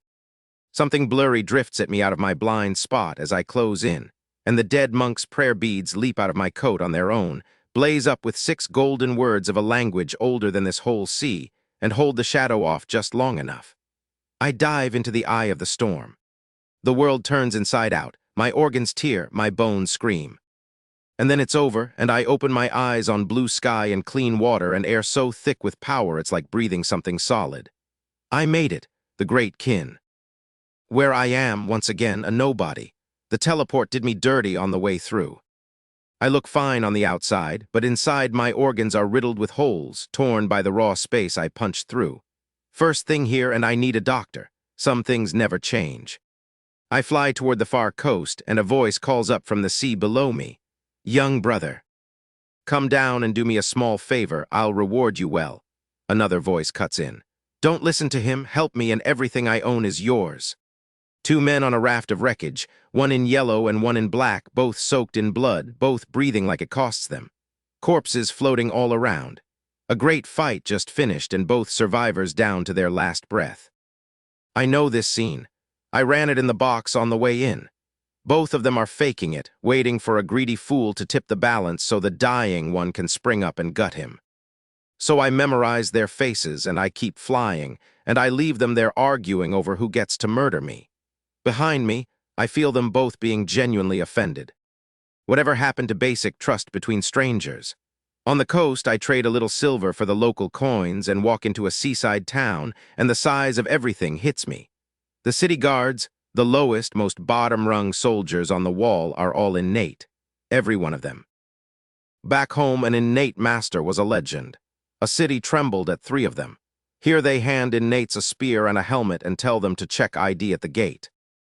Because the air is the difference. 40, 50 times the power in every breath.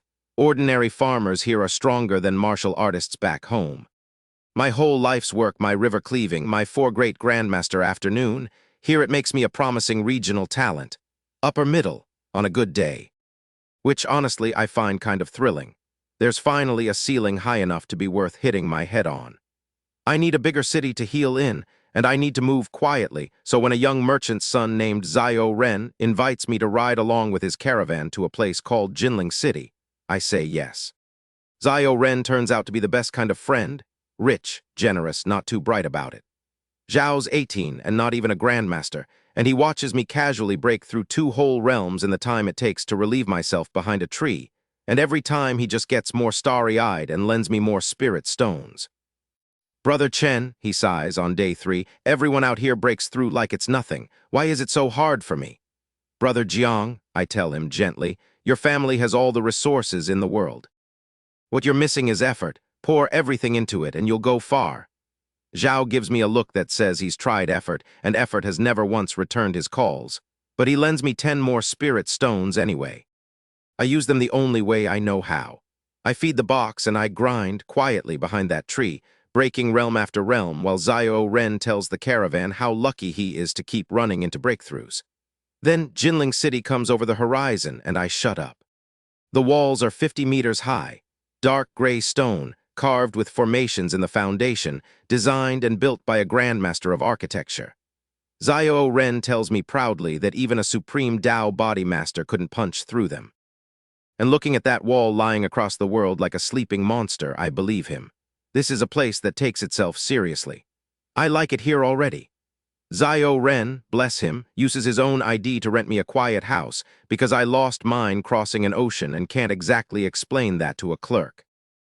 In this country, no papers means no inn, no city, and if you're caught wandering, a nice long career as a slave. It's why there are no beggars in the great kin. The irony of that is not lost on the man who started this whole story as a beggar. Alone in the house, I finally open the ring. Because Jiang Yi's storage ring, the one I peeled off the last villain of my whole dead world, turns out to be the estate of a martial saint. A being so far above me, the pills in here are wasted on my hands. Thousands of spirit stones, which the box eats like candy. Manuals I can't cultivate yet. Weapons I can't lift the requirements for. And the 4 symbols art, the real one, the complete one, which the demon cult spent generations chasing a cheap knockoff of. Then I make a small mistake, and Jinling City reminds me it has teeth. I sell 3 throwaway treasures at a shop called Beibao to raise stones, and the shop marks me. Slips a clinging incense onto me, sets tails on me. I shake them because my soul sense here is freakishly sharp for my level, but the sim tells me the truth. That shop isn't a shop. It's bait, a front for a branch of the heavenly demon cult, running a blood pool in the slums, harvesting martial artists to fatten themselves. And a Tao body cultivator with no family and no backer is exactly the big medicine their blood-robed old ancestor has been craving. So I do what I always do when a city tries to eat me. I don't stay for dinner.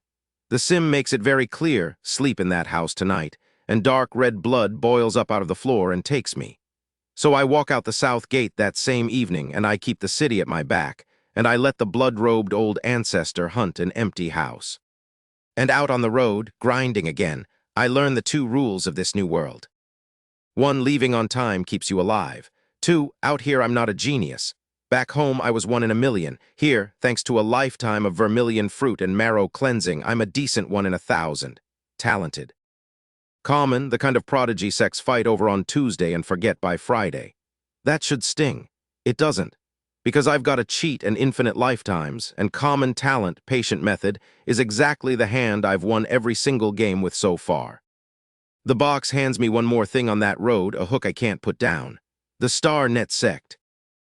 One of the 10 great sects of the ancient world, dead 10,000 years, and every 1,000 or 2 the sea coughs up one of its secret tokens.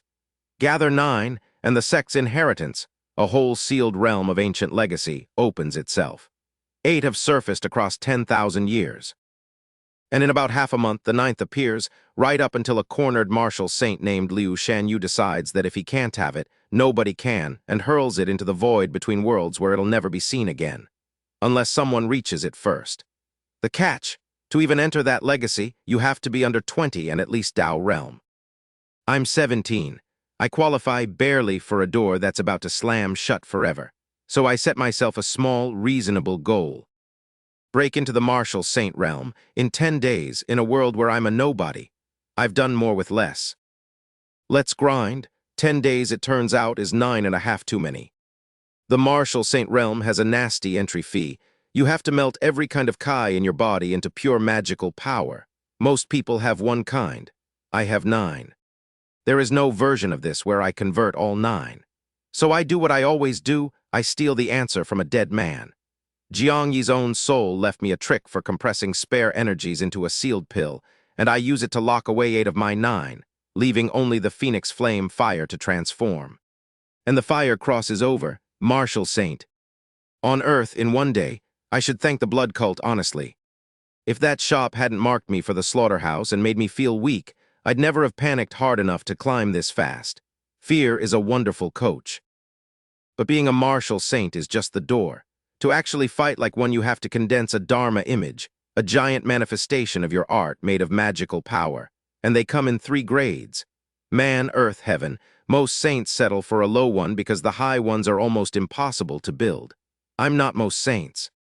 I've got a martial saint storage ring stuffed with the exact materials for a heaven-grade image. So I build the heaven-grade one. A golden Buddha rises over me, hundreds of feet tall, seated on a lotus, a fan of peacock feathers spread behind it wide as the sky, a small sun burning at its back. The peacock king of great light. And when it opens its eyes, the pressure rolls out for dozens of miles, and every beast and mortal and lesser cultivator in range drops flat to the ground. In Jinling City, hundreds of miles off, people stagger. The old ancestor of the city's greatest family bolts out of seclusion to see who's condensing a heaven-grade image in the middle of nowhere. The blood-robed cult ancestor, still hunting his lost big medicine, goes cold. A leper monk asleep in a ruined temple sits bolt upright, because that particular Buddha light belongs to exactly one temple in the whole empire, and it has no business shining out here. By the time any of them arrive, all that's left is a palm print in the earth so big you can only see the whole of it from the sky. And I'm already 300 miles gone. Here's the joke, though, that world-flattening Buddha. One punch drains my whole reserve. At my level, a heaven-grade image is a single trump card, not a weapon. I can end a mountain once and then I'm empty. So I go get more. I run the box toward the Star Net Legacy, and it hands me the shape of the prize and the size of the wall around it. The Legacy is a 9-stage trial, and each stage tests something worse than the last. The first 3 I clear in my sleep. The 4th is a divine beast cub with a heaven-grade saint's power, and my one-armed Buddha can't close it. The 5th would let me into a pool that raises talent itself, the thing I've chased my whole existence. And the stages after that stop testing strength and start testing things you're born with. Aptitude. Foundation, comprehension. A Buddhist disciple of the empire's holiest temple, a genius who could kill that divine beast cub, washes out at the foundation gate. If he can't pass it, I have no prayer. But I don't need the whole legacy. I need that pool. Reach stage 5, bathe in it, walk out a little more gifted than I walked in, and do it again and again forever. That's enough to make me dangerous. The box hands me one more thing on the way, a face to hate. His name is Mu Heng, 25, already terrifyingly strong, a rising star of both the blood cult and the Empire's secret police at once, with half the noble daughters of Jinling throwing themselves at him. Zhao's got the name of a protagonist and the luck to match. And in life after simulated life, I let him slip away once in Jinling, and decades later he comes back as a martial god of the demon race and feeds my whole sect to monsters, grinning, making me watch. 30 years east of the river, 30 years west. A revenge arc villain aimed at me, growing in the dark. So I make a decision that would save me a lot of grief if the universe played fair. Kill the lucky son now while he's small. I fly back to Jinling, a Dharma liquid saint now, strong enough that the shop's detection array can't even read me. And I walk into the Beibao shop, take manager Zhu's head in my hand and read his soul dry. The Blood Pool, the blood-robed ancestor, and Mu-Heng, who's both a cult bannermaster and a black-clad guard centurion, hunting me to serve me up as medicine. I kill him. I empty the vault. And because there's more loot than my ring can hold, I do the neighborly thing and sell the rest to the other shops on the street, at a generous discount. Over their tearful objections that these are stolen goods, the secret police will claw right back. I give them a firm, reasonable lecture on the benefits of cooperation, and they come around. And I feel genuinely good about it. I could have simply robbed them. Instead, I let them pay me. That's called win-win. The sages wrote whole books about the conscience I am exercising here. Shopkeepers weep and march off to report me to the black-clad guards, which is how I know exactly where to find them next. Because I've decided the whole city can watch. I go to the secret police headquarters, take a guard's head at the front gate to read Mu-Heng's location, cut down the man who objects with his own falling blade, and leave 2 corpses on the doorstep of the most feared organization in the empire, a thing nobody has dared do in living memory. Then I go to Huichun Lane, where Mu-Heng is waiting, and where the commander of the black-clad guards is already racing to cut me off, and where a crowd of robbed shopkeepers trails behind at a safe distance, certain they are about to watch the secret police finally put the mad stranger in the ground. They came to the wrong show. Mu-Heng is a genuinely handsome kid, upright jaw, righteous eyes, exactly the face that talks noblewomen out of their good sense. I look him over and cluck my tongue. No wonder the girls line up. Zhao's polite about it, invites me to come quietly to the secret police office for the small matter of my fake papers. Sure, I say, but you have to give me something first. What? Your life, I punch him. 1 punch. A treasure his mystery girlfriend gave him flares up, a shield that's supposed to stop a martial saint cold, and it lasts about as long as a soap bubble, and 10% of the punch that gets through shatters his cultivation and drops him. And he lives. Which he shouldn't, which tells me everything about the kind of luck this boy is wearing. His commander arrives with a cross of blade light, and I crush it in my palm and put a spear of magical power through his skull before he finishes his sentence. Then I drop a fiery net over the rest of the guards, and they come apart in it. And that's when the floor bleeds. Blood boils up out of the ground, catches Mu-Heng, shields him, floods the lane. The blood-robed cult ancestor, finally showing his face, a withered thing on a throne of bones in a rising sea of blood, feeding the whole street into it, homeowners and shopkeepers and all. Zhao wants to negotiate, wants me to give his sect face. I've heard this speech before in a different mouth on a different continent, and I have the same answer. Zhao throws a sea of blood at me. I answer with the sun and the moon. Half of Jinling goes dark. A sun rises on one side of the sky, a moon on the other, the bright god art, sun and moon shining together. And they slide into each other and birth a wheel of purple light that carves his blood titan in half and cracks a crater a few hundred meters wide into the city. The city lord and the great family's ancestor watch from a safe distance and quietly decide to let the mysterious white-robed saint take all the blame and all the risk. Fine by me. I press a small sun into what's left of the blood-robed ancestor and he becomes dust, a monster who butchered a dozen counties, 21st on the Empire's most wanted list. Gone in an afternoon in a city he thought was a hunting ground. But Mu-Heng runs, because of course the lucky one runs. I catch him on a side street and his master catches me, an old scholar in blue who steps out of nowhere and asks me reasonably why I have to kill a boy I've already crippled. Why can't I ask. Because he's yours. The scholar has no answer to that because it isn't a human question, and I'm not entirely sure I'm a human anymore. I can't read his strength, so I sim him first, and the box tells me the truth. He's not a scholar. Zhao's a fox demon of the Kinkyu line, an elder of one of the great demon race bloodlines, wearing a man's skin so thin that the moment he fights seriously it tears and exposes what he is, which is exactly why he'd rather pay me off than throw a punch on human soil. So I let him pay me off, 10,000 spirit stones to end the feud. Zhao conjures a mountain of them, and I step forward to collect, and instead I flick a blade of light past his head at Mu-Heng. Zhao panics, swaps their positions with a forbidden art, puts his precious disciple where he was standing, and steps into the blade himself. It opens his human skin down the face, and a blue fox head bleeds through, and Mu-Heng finally learns that the master who raised him from a child is a monster. Then the real fight starts, and I fight it the ugly way on purpose. I keep Mu-Heng in one hand as a shield and a hostage, so the fox can't cut loose without killing his own disciple, so every unit of my power drains 10 of his. I take him up into the sky where the collateral won't kill 100,000 civilians, and when he's nearly dry, I bring out the Peacock King of Great Light. A heaven-grade image, complete, 8 arms, 100-foot golden Buddha. The fox elder stares at it and stops believing in his own survival, because a complete heaven-grade image is the kind of thing that shouldn't exist in a stranger's hands. Zhao throws his ultimate at it, a world-devouring fox, and my Buddha's finger pops it like a bubble. Another sect saint flutters in to beg for the fox's life, for my face. And I ask if his sect has a martial god, and he says no, and I swat him out of the sky mid-word. Then the Buddha's fist closes, and the elder of Kinkyu is a smear with a storage ring in it. Far away in the demon race's holy mountain, a demon god feels one of its elders die and howls loud enough to flatten forests. I file that away too. Debts have a way of arriving, then it's Mu-Heng's turn. Zhao begs, treasures, women, anything. I take his head instead, and his soul stands up out of his corpse, a blue ghost with his exact face, glaring hate at me, which is a thing that only the very strongest are supposed to be able to do. So I call down true sunfire and burn the soul to nothing, so there's no ghost, no rebirth, no 30 years west of the river.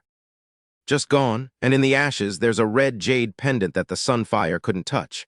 I pick it up and my soul sense slides right off it, and I can feel that whatever's sealed inside could erase me if it woke up. The box tells me what it is later, a single drop of true dragon blood. The blood of a beast that's been all but extinct since the ancient war, the kind of thing an emperor once refined into the power to conquer the world. The lucky son was carrying a martial god-grade treasure the whole time, and he never even knew. Now it's mine, and now every power in the region that hears about it, the city lord, the imperial court, a martial god of one of the great sects, comes for my throat. Which is fine, because a nobody who's suddenly holding a dragon's blood has exactly one move. Get stronger fast and outrun the wolves. First, though, I collect on the day. There's a saint still lying in the street, the one who flew in to beg for the fox's life over some sect politics. I slap him awake, drag him into a tea house, and by the time we're done he walks out with his dignity intact and absolutely nothing else, because he's clutching his underwear and I'm holding everything he owned. Turns out he was an alchemist. Rich.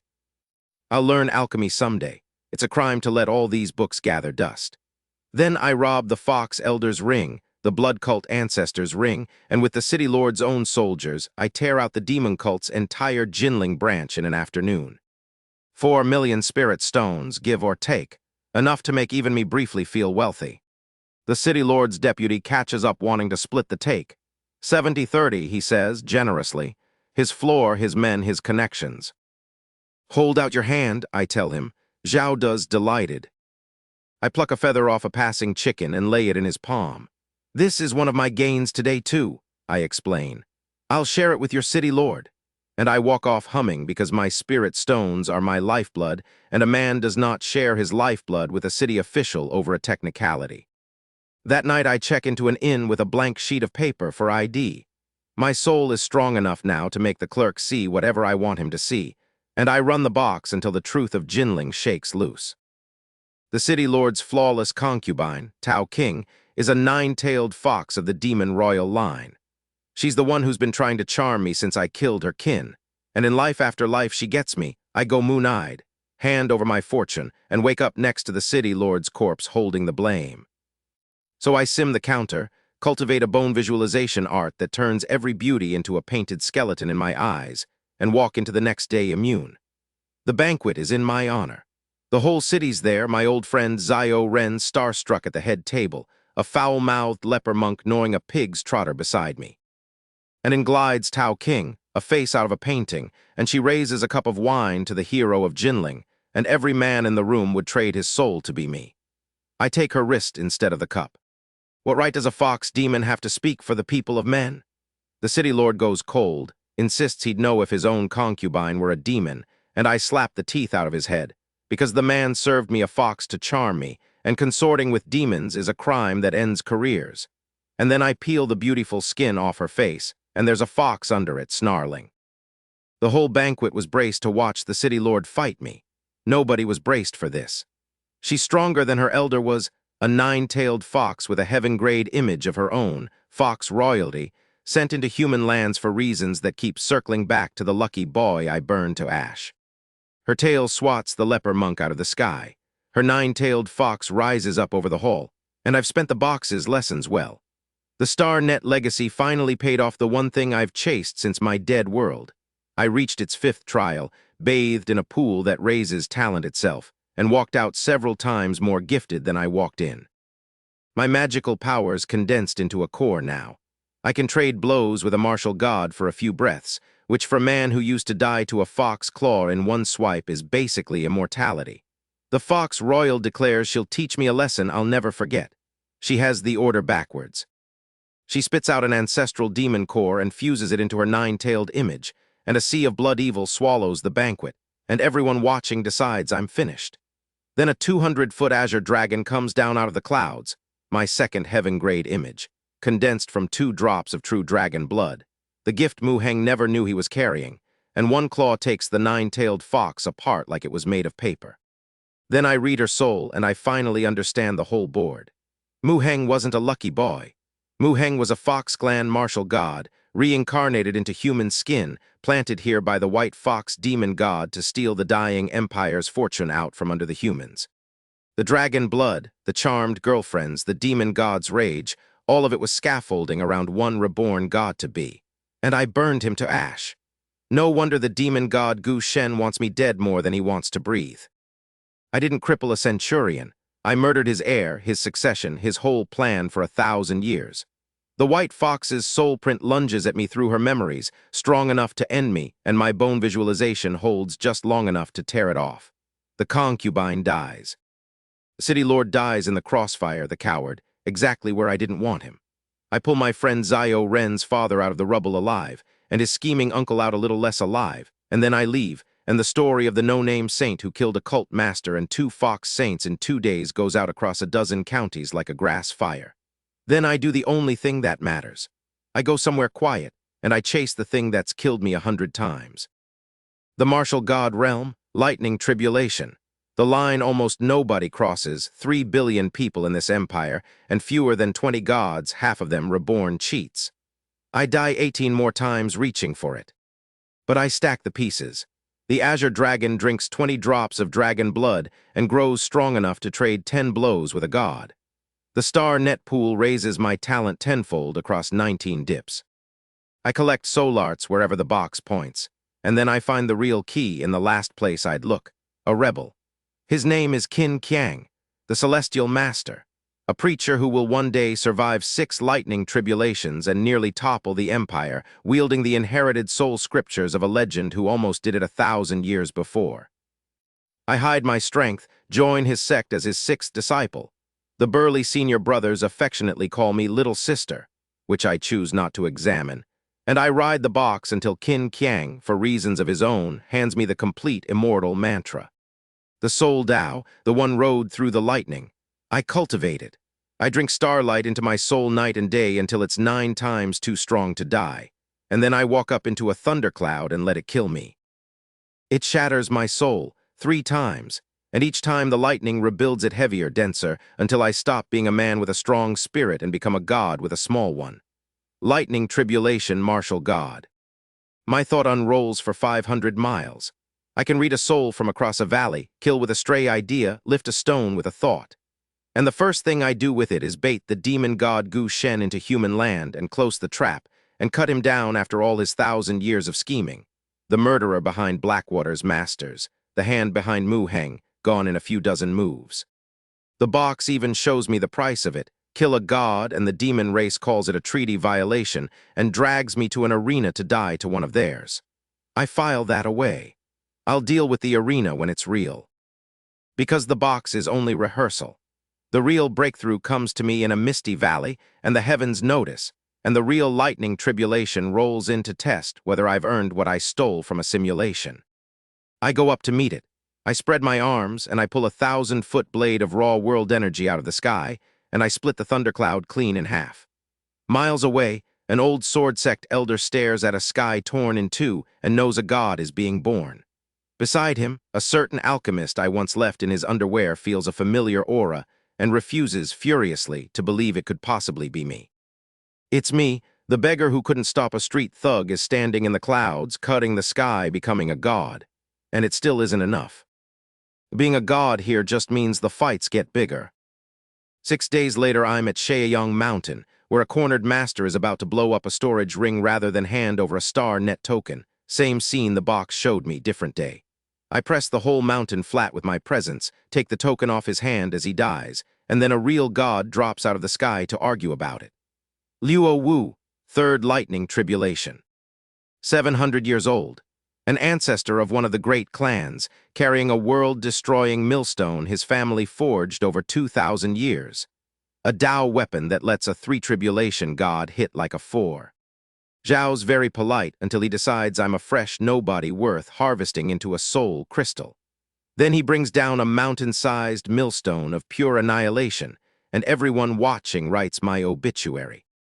I answer with a 1,000-foot azure dragon, 20 drops of true dragon blood, the kind of thing that makes old gods think of the first emperor and go pale.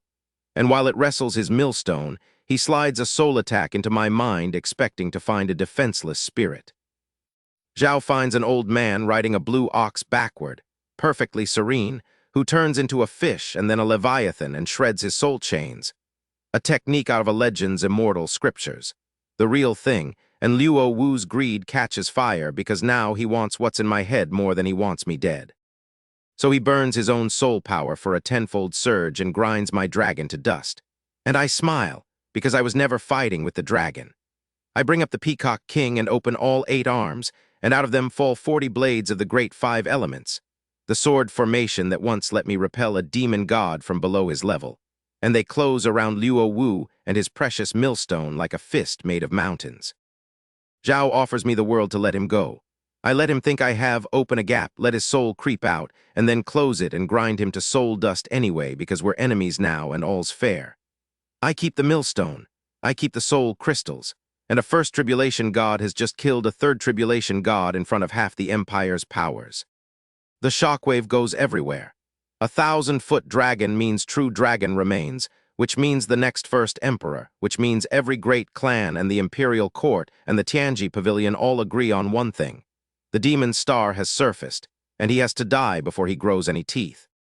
My name climbs to the top of the empire's threat list, right up beside the leader of the heavenly demon cult and the master of the netherworld, men I've never met and already outrank in the one ranking that counts, the ranking of who scares the throne most. And the simulator, naturally, stops taking spirit stones.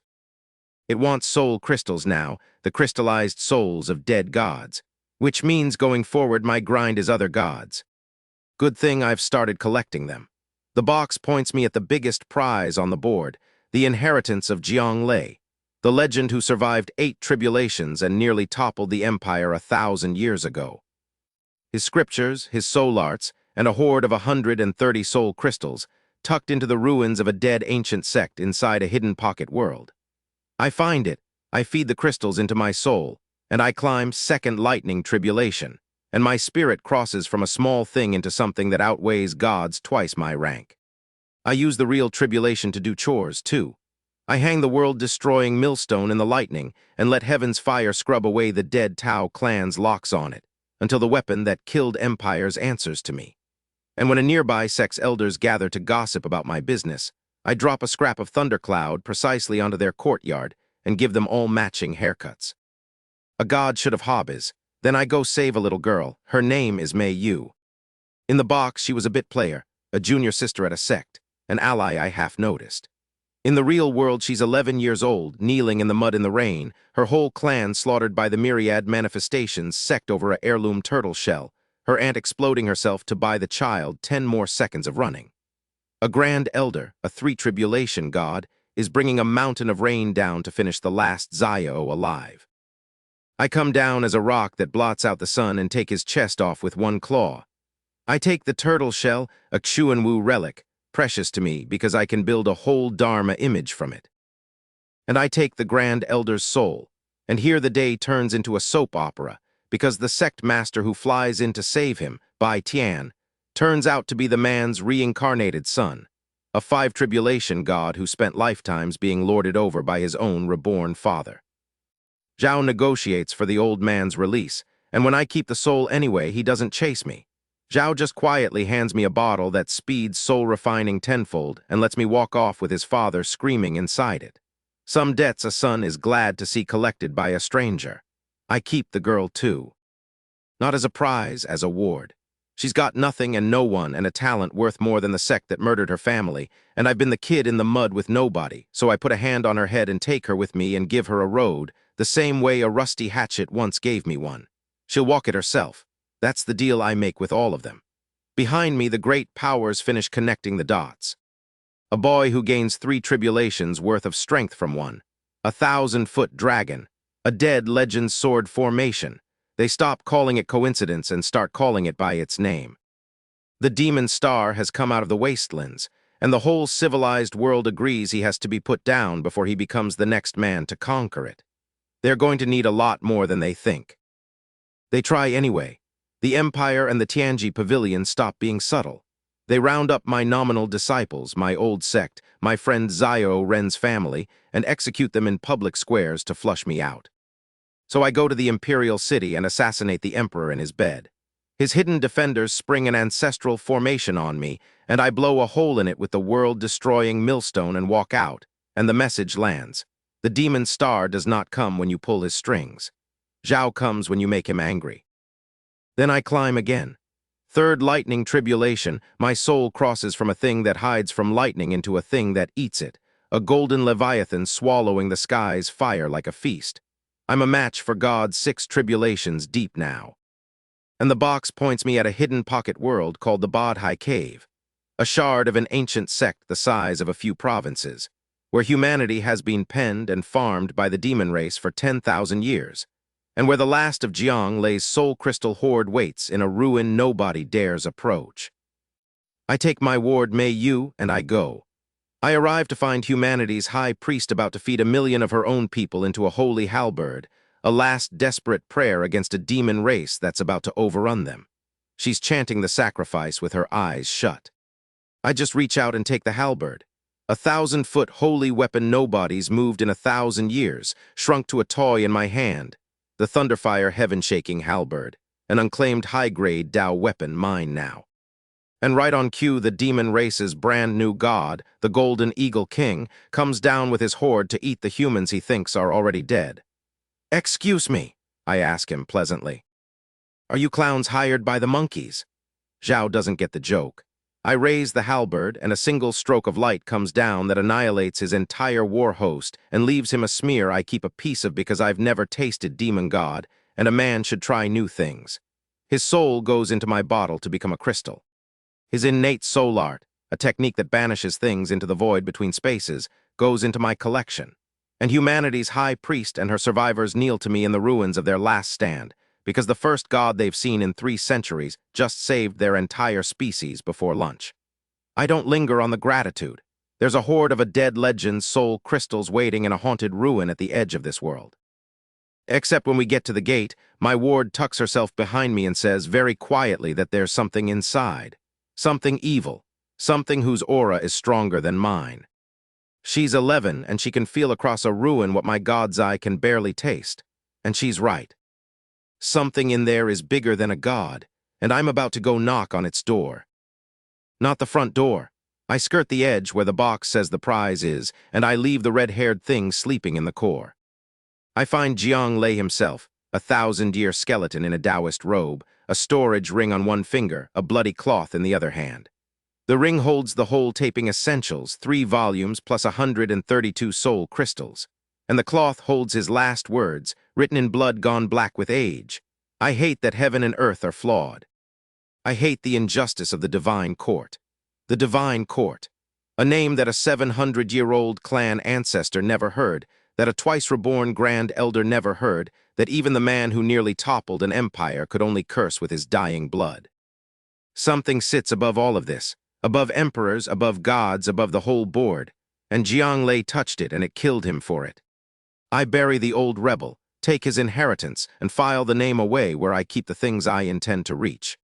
Then I climb, 4th lightning tribulation, and my soul folds inward and condenses into a small faceless infant, a divine embryo, the mark of a 7 tribulation god. I gained 4 ranks worth of soul in 4 tribulations, because I take every one twice and swallow the lightning like a meal. The box does hand me one warning I can't laugh off.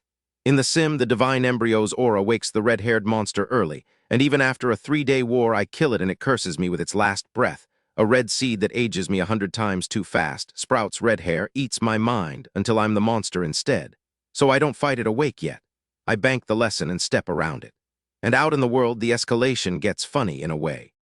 I take my 4th real tribulation on a quiet mountain that turns out to be the hunting ground of the divine Tiger King, a 6th tribulation demon god who comes to eat what he thinks is a half-dead newbie. A sect master named Mei Ziu rushes over to save the poor human god from the tiger. Neither of them has understood the picture yet. I let my embryo out.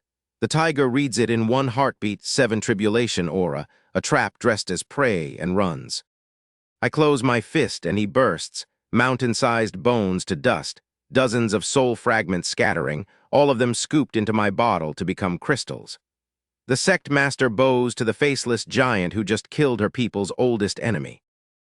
Then the giant shrinks into a 4-inch infant and slips back into a smiling boy, and she nearly faints, because rumor says this boy took his 2nd tribulation yesterday, and here he is with a divine embryo. That's not a rumor, I tell her. I did take my 2nd one yesterday. Then I make her lead me to the tiger's mountain, and I wipe the whole tiger god line off the map. 400,000 demons, gone in one sweep of thought, which is not a raid, it's a declaration. Because the demon race and the humans have a treaty. Human gods don't touch demon gods, or both alien races fall on them together. 900 years old. The chain that shrank the empire by 44 provinces while the throne hid behind its own walls. The true martial alliance, I tell the terrified sect master. I didn't sign it. I just declared war on an entire race. And I'm going to need to be a great deal stronger very soon, because when the demon gods and the barbarian gods come, they're going to come together, and somewhere behind all of them sits a divine court that a legend died hating. Good. I've been looking for the top of this thing since I was a beggar under a willow tree. Let's go find it. The box hands me the shape of the top, one horrifying piece at a time. First, the empire itself is a trap. I could conquer the whole continent, mount the throne, and drop dead at the coronation, because the first emperor rigged the world's dragon veins 2,000 years ago so that only his bloodline can rule. Anyone else who tries to become emperor gets torn apart by the land's own power. The throne is a noose with the empire's name on it. Second, the Star Net Legacy's final trial. Collect all 9 tokens, fill them with Dragon Kai, and the sect's spirit makes you its sole heir, and tells you the truth.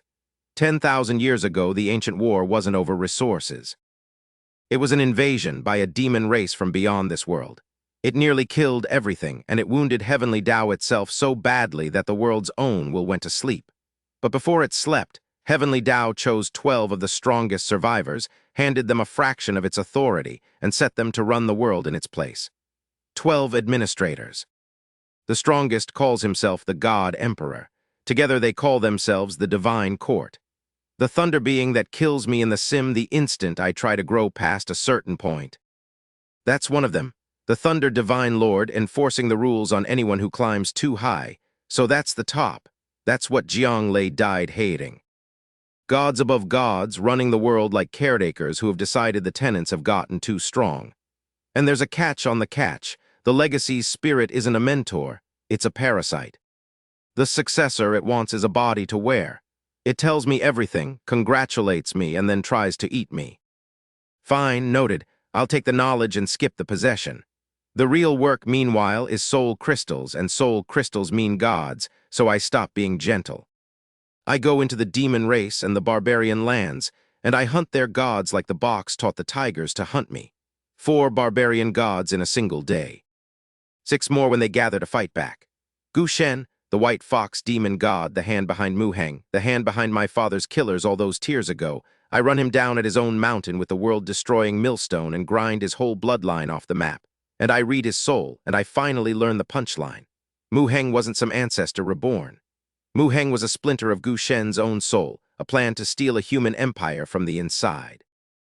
I killed the fox's future twice in 2 different bodies, and he never even knew it was the same man. My divine embryo grows 6 inches. 7, 9, the theoretical ceiling, a thing even the first emperor never reached, a thing not seen since the sages of the deep past. I become, across the Sims, the world-destroying demon, the man who murders 11 gods at a single faked coronation and refines them into fuel. I am, for the first time, genuinely near the top of everything this world contains. And that's exactly when the world's own lightning grows a face and a spear and tells me I'm an anomaly that has to be erased. The divine court has noticed the beggar climbing its ladder. So I do the only sensible thing.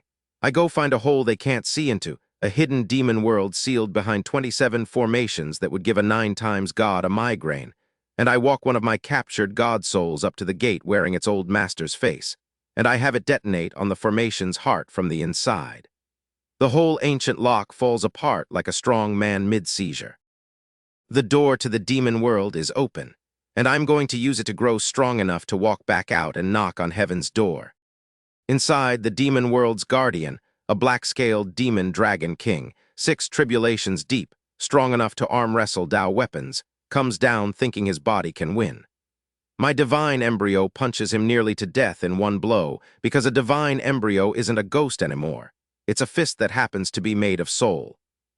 I take his soul, his corpse, his blood, his scales, and best of all his innate art, the immortal dragon body, a technique that turns flesh nearly as tough as a legendary weapon. For a god whose body is the fragile part, that's gold. Then I take my 5th tribulation right there, swallow the demon world's own hostile lightning, and salt the earth on my way out. I level the Yao race's proudest city with 1 stroke of the halberd, just to answer the little world for trying to fry me. And then I go hunting, because soul crystals mean gods, and there's a whole race of them out west. So I work down the list. The Dragon Lion King, in a palace built on 100,000 human corpses, 1 stomp, 1 fist, and his soul goes in the bottle. His high-grade escape treasure is wasted on a corpse. The Snow Feather King, who farms human tribute like cattle, mid-gloat over a captured sect and its rescuers. 1 bolt of divine light and he's rain, and I hand the survivors a leaf carrying a scrap of my thought to see them home with an errand attached. The Silver Wolf King in his ice palace, a purple hand out of the sky, and he's meat before he finishes his question. 7 of the 8 great demon gods dead. Only some elusive turtle ancestor left uncaught. And inside my bottle, the god souls I've collected have started a support group. Every time I drop a new one in, the old ones welcome him. Welcome, welcome, roll off. A chorus of the mightiest beings of the Western wild, reduced to bickering ghosts in a jar, arguing over whether their whole race is about to become the human race's livestock or just its snack. Meanwhile, 2 humans attach themselves to me. A captive formation master named Ji Bo, who I keep around because I've got a formation scripture, and no teacher, and a man who can lock a Tao weapon out of the sky is worth feeding. And a monk, Puru of the Great Bright Temple, who took 1 look at my complete divine embryo and turned from cold to fawning, and keeps trying to sweet-talk me into a readily available fist technique that happens to sit inside the single deadliest forbidden ruin on the continent, the one that ate a 7 tribulation god and left only a whisper. I smile, and I grill dragon meat, and I say maybe tomorrow. Because I'm not chasing a monk's errand. I've got 7 gods in a jar and a divine embryo that's growing towards something the sages of the deep past reached and no one since. And a divine court up there that thinks it still runs the ceiling. We'll see about the ceiling. The monk's deadly errand turns out to be worth it. In the box, I walk into the forbidden ruin that ate a 7 tribulation god, past bone monks and ghost mothers and a black-robed thing the Buddha himself once sealed, and I come out with the great bright fist seal, 5 forms of the Buddha's own art, a technique so heavy it can wound the divine court's own enforcers. The catch, even 1 form nearly empties me. It's a weapon I can barely lift, for now. And I turn Ji Bo from a hostage into a teacher, and in a lifetime of Sims I become a formation grandmaster in my own right, a man who can build a trap that threatens a 9 times god, and more usefully break any trap ever built. No more dying in someone else's maze. The real me learns the fist seal overnight, when the box hands me the knowledge hole. The monk watches me light up the dark like a living Buddha and nearly weeps with joy, sure he's found a disciple, so I tell him, straight-faced, that the Buddha taught it to me in a dream last night. I watch a holy man's heart quietly break. Some cruelties are free. Then I take my sixth real tribulation the way I take everything now. I punch the thundercloud out of the sky with the Buddha's fist and swallow the pieces, and my divine embryo opens to full size, and light blooms across it, thousands of divine apertures, the mark of the last realm. 9 tribulations. A complete divine embryo, the thing not seen since the sages of the deep past, the thing even the first emperor never reached, even Jianglei never reached. I am now the strongest being the mortal world has produced in 10,000 years. The number 1 under heaven, which just means heaven is finally the only thing left above me. So I go shopping for the weapon to reach it. The box has shown me the prize, buried under the first emperor's tomb, sealed inside the imperial seal itself, guarded by an ancient emperor who's been dead 900 years, 1,500 soul crystals. The crystallized souls of a legion of gods. Enough, the box says, to stop treating the divine court as a wall and start treating it as a door. I read the Tianji Pavilion's every secret on the way, and I collect a few threads I don't like the look of a first emperor who hoarded soul crystals no war should have produced, an alchemist named Ding Liang who dies every night and stands up every morning with no soul at all, a netherworld cult that turns out to be the inheritance of one of the divine court's own 12 lords. The world has a hidden skeleton, and every bone of it points up at the divine court and at whatever the wounded heavenly Tao dreams while it sleeps. Fine. I've spent this whole life climbing toward the top of things. I was a beggar who couldn't keep a dead man's house. Now I'm the strongest thing under heaven, standing over a first emperor's grave, about to arm myself with 1,500 dead gods, so I can walk up to the 12 caretakers who have run this world for 10,000 years, and the god emperor at the top of them, and knock. Let's see who they think they are. First, I take the empire out of the way. I fly over the imperial city as a rock that eats the sun, and when the throne throws its 2,000-year-old dragon formation at me, I answer with the Buddha's fist, and 9 sky-long dragons and the whole royal bloodline turn to green smoke in one punch. Then I sit on the dragon chair and become regent, and I explain the new arrangement to the court. Agree or be furniture. The honest men who object, I grant their martyrdom one at a time. The rest bow. Behind my back, the survivors band together, the fortune-teller Hu Yingzi, the demon sect leader, the old clans who have dreamed of their own dynasties for 2,000 years, and an alchemist sect that wants to resurrect a deathless ancestor to throw at me. Let them. I've got a first emperor's tomb to rob, and the box, digging for that treasure, finally shows me how deep this well really goes, and it goes so much deeper than a divine court. The thing the Buddha sealed in that ruin, it's not even a whole being. It's a shadow, a projection of a power in a higher world, one of 3,000 great worlds, each its own Tao domain, and this whole continent of mine, this divine court, these gods, all of it is one small lesser world among countless middle worlds beneath those. There's a realm above the gods, the divine ability realm, and a road to it. There's a legacy vault with 20,000 soul crystals and the scriptures to walk that road. And the divine court itself is dying. 90 years ago, something from outside the sky came down and started strangling the god emperor with a world tree, and 7 of the 12 divine lords are already dead, and the last 3 are cripples begging for help. They come to me for it. Come help the god emperor, they say. Or the world ends and you with it. So I let them gather, the last 3 lords of heaven, and then I grab all 3 and refine their souls and tell them cheerfully that if I can't reach the thing killing their god emperor, I can at least kill them. The willow tree beggar just ate 3 of heaven's own administrators for lunch. The box even shows me the far end of the road, ascension, escaping this dying world for the upper realm above, and shows me it's a slaughterhouse where the guides are monsters and the new arrivals are lunch. Everywhere I look up and up and up, the same lesson. There is no top that isn't somebody's throat, which is fine. I've been climbing out of somebody's throat since the day a truck ate me. I've got a perfect divine embryo growing something inside it that even the sages of the deep past only whispered about. I've got the Buddha's fist and a first emperor's crown and a jar full of gods. And I've got a simulator that has died 10,000 deaths so that the real me never has to guess. There's a god emperor being crushed to death at the edge of the sky, and a thing from beyond the sky doing the crushing, and 3,000 greater worlds above them both. And there's me.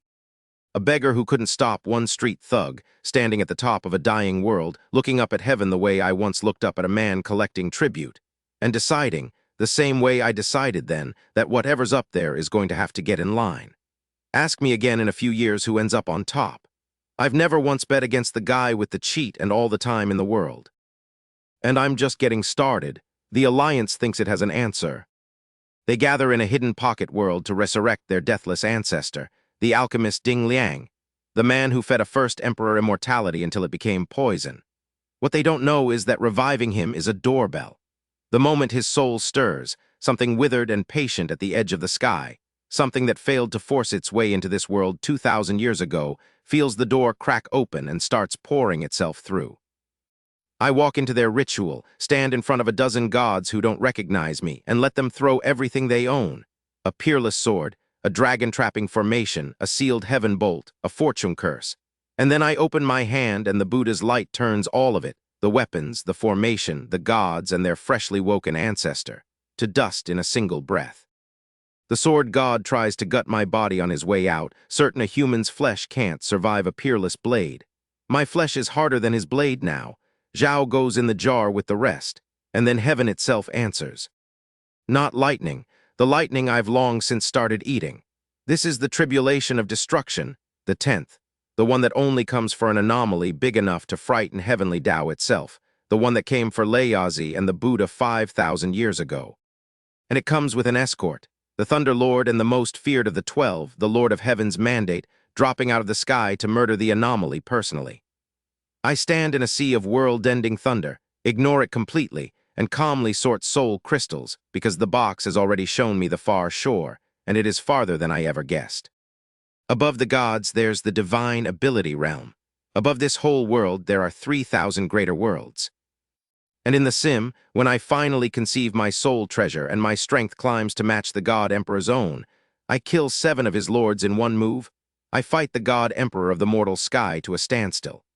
And then the thing from beyond the heavens opens a third eye and turns both of us to ash without effort.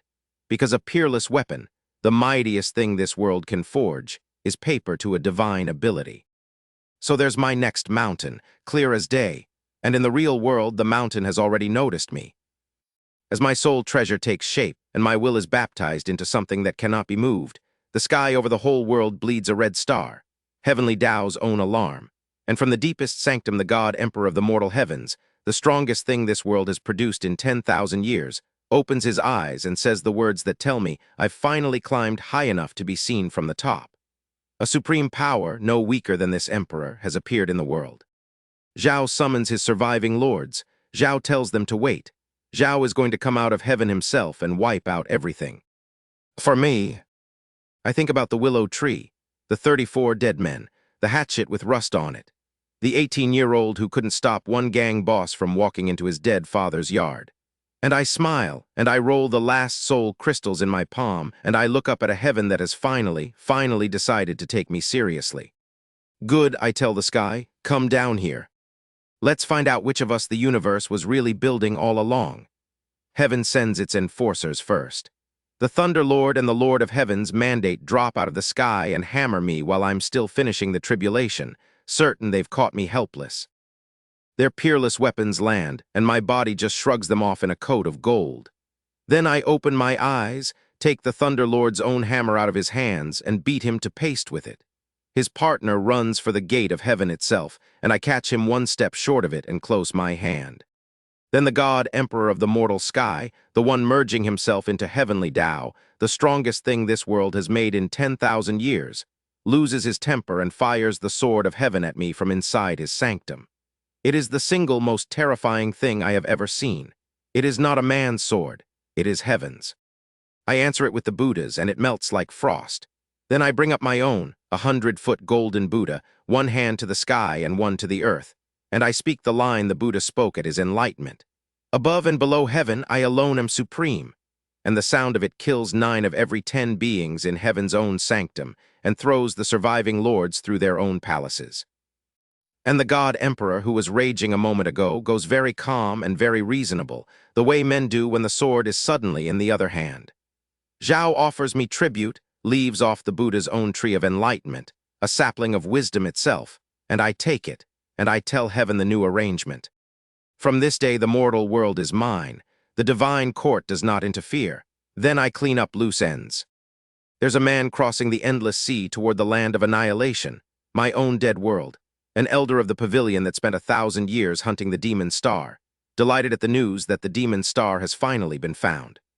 I meet him on the water, show him his sect master's soul in my jar, walk him home, and flatten the entire Tianji pavilion with one bare palm, no technique, just the weight of a body that now hits like heaven's own weapons. The prophecy that haunted them for 1,000 years turns out to be a fist, their own, and I go down into the first emperor's tomb and pull the imperial seal out of folded space, a peerless artifact with 1,000-mile world sleeping inside it, and I refine it, and I take what the first emperor hid there for 2,000 years, 1,500 dead gods, a rack of Tao weapons, and the dragon scripture of the first human emperor. Now I have everything the mortal world can give, and it still isn't enough because the mortal world is the smallest room in the house. Above the gods is the divine ability realm, where a single ability can turn a peerless weapon to dust with a glance. To reach it, I have to open 3 divine treasures inside myself, soul, body, and the ocean of power, and then learn to fold a concept of heaven itself into a technique. It is the work of centuries, and I've got a cheat that spends centuries like loose change. In the box, I grind my power up 1,000-fold, 10,000-fold, until I can drown the whole divine court in dragons made of raw force. I suppress the god emperor whenever he crawls back. I empty heaven's own treasury. And behind all of it, patient at the edge of the sky, sits the thing from beyond the world, the one who planted the tree that's slowly drinking this whole reality dry, the one whose severed shadow the Buddha needed a mountain to bury, the one who tends a fruit that could hand a man a concept of heaven in a single bite. That's the real top, not the god emperor, not heaven. The gardener beyond the sky and the 3,000 greater worlds behind him. I was a beggar who couldn't stop one thug from walking into a dead man's yard. Now I've made heaven pay me tribute, and it's only the first floor of the climb. So I keep climbing, because I've got a cheat, and I've got all the time in the world, and somewhere up there, past the gods, past heaven, past the gardener at the edge of everything, is a top that nobody's reached. And I intend to be the one standing on it when the universe finally admits what it was building all along. Ask me again in a few years who ends up on top. I already know the answer. I've known it since a willow tree and a rusty hatchet. It's me, it was always going to be me. And then I go and prove it. The realm above the gods, the divine ability realm, isn't reached with strength. It's reached with understanding. You have to fold a concept of the universe itself, destruction, slaughter, the stars, the void, into a technique. And the only shortcut is the fruit growing on that gardener's tree, which hands you a concept in a single bite. So I play the long game the box has taught me to play. I let the gardener think he's using me while I use him. I build 9 Dharma images of the old sages to sharpen my mind. I crush the god emperor whenever he crawls back to beg. And when the fruit finally ripens and the gardener tears off his mask to kill me for it, I drop him into a demon array that devours him whole, and I eat the fruit. And I comprehend the death of a world by watching one die. Concept after concept, star and void and destruction and slaughter, until I sit in a purple cocoon of 10,000 falling stars over the imperial city and stitch them all into a single great divine ability, the purple star river, and forge my body, my power, and my soul into a thing made of starlight. And I open my eyes in the divine ability realm. Above the gods, above the god emperor, above heaven. The whole sky lights up with 10,000 shining stars, and for the first time the thing that runs this world, heavenly Tao's own will, the rule that gods themselves serve, feels a flicker of fear. Of me. The god emperor wakes from his 10,000-year meditation baffled, unable to understand how the rule of the world could be afraid of anything. The gardener beyond the sky feels a chill and can't name it. I could tell them. I'm the beggar under the willow tree. And the universe has finally, at long last, started to be afraid of what it built. I clean the demon rot out of this dying world with a wave of the star river until the road up, the real road to the great worlds above, opens for me at last. Because this whole reality, this heaven, this divine court I made kneel, it's still just a middle thousand world. One grain of sand among sands. Above it are 3,000 greater worlds and men who eat ascenders for sport, and a ladder that keeps going long after the gods run out. Good, I like a ladder that keeps going. I take one last look down at the world that made me. The willow tree, the escort agency, 34 dead men I once couldn't avenge in a body too weak to try, the rusty hatchet. The gang boss who put a splinter of ice behind my heart because he could. But a man doesn't leave a house until he's settled every account in it. So before I go, I read the last of the truth out of 3 dead gods' souls. The ancient war wasn't gods fighting gods. It was the greater worlds and a demon race fighting over this one. And when they left, the survivors set up the divine court to run the ruins. And when a rebel named Jiang Lei nearly proved humanity could climb back to the top, the court got scared and started a quiet plan. Prop up the barbarians, hand them the future, and lower the ceiling on humankind forever so nothing like Jiang Lei ever happens again. I'm the thing that plan didn't account for. So I settle it, all of it, at once. I loose all 9 of my god-tier images across the world like a hand of cards thrown on a table. The golden dragon flattens the sect that murdered a little girl's family. The Buddha chants the death rite over the sword sect. The Asura raises the netherworld cult that was heaven's own assassin's glove. The Thunder Emperor opens his eyes over the barbarian temple and 10 barbarian gods, and their holy city become ash in a single blink. And my faceless god walks up into heaven itself to end the divine court where it sits. Then I go meet the gardener under his tree at the edge of the sky. Zhao opens a 3rd eye that freezes the world and fires a light that unmakes things. I open the same eye and fire the same light, because I took it off a monster like him, and mine wins because my innate power is a great one and his was only borrowed. Then I bring down the purple star river, 10,000 miles of falling stars, each one able to kill a 9 times god, and the 2,000-year schemer who planted Ding Liang, who reversed a first emperor's own formation to sneak into this world, who's been drinking it dry one soul at a time, is dust before he finishes screaming. I read his soul and finally see the whole 2,000-year plot laid end to end, and then I wash the demon rot he was feeding on out of the whole world because the road up doesn't open until this world is clean. I take the star net legacy, 20,000 dead gods worth of crystal, and the scriptures of a lost great sect. I put down the treacherous spirit that guarded it, the one that crippled its own inheritance to keep its heirs weak enough to possess. I flatten the last haunted ruin and the red-haired curse still sleeping in it, just to be tidy. And then I go see the one account I never meant to leave open. My ward, the 11-year-old I pulled out of the mud with her whole clan dead around her. She's a grown woman now, a saintess of what's left of humanity, dancing a sword form across a temple hall, and when she sees me she lights up the way she did the first night, when I was just a weird uncle with a soul-refining jar and she decided, for reasons I still don't understand, that I was safe. I gave her a road once. She walked it all the way to the top of the only world she'll ever need. That's the last thing I do down here. I look at the one person the whole climb was quietly, secretly for the proof that the beggar who couldn't save his father's men could, in the end, save somebody, and I let myself have that for a breath. But before I leave, I run the place for a season, the way I always wished someone had run it when I was starving under a willow tree. They call me the martial ancestor now, the man who fought the whole world and won.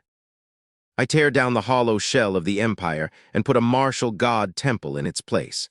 And then I do the one thing no conqueror in this world's history has ever survived doing.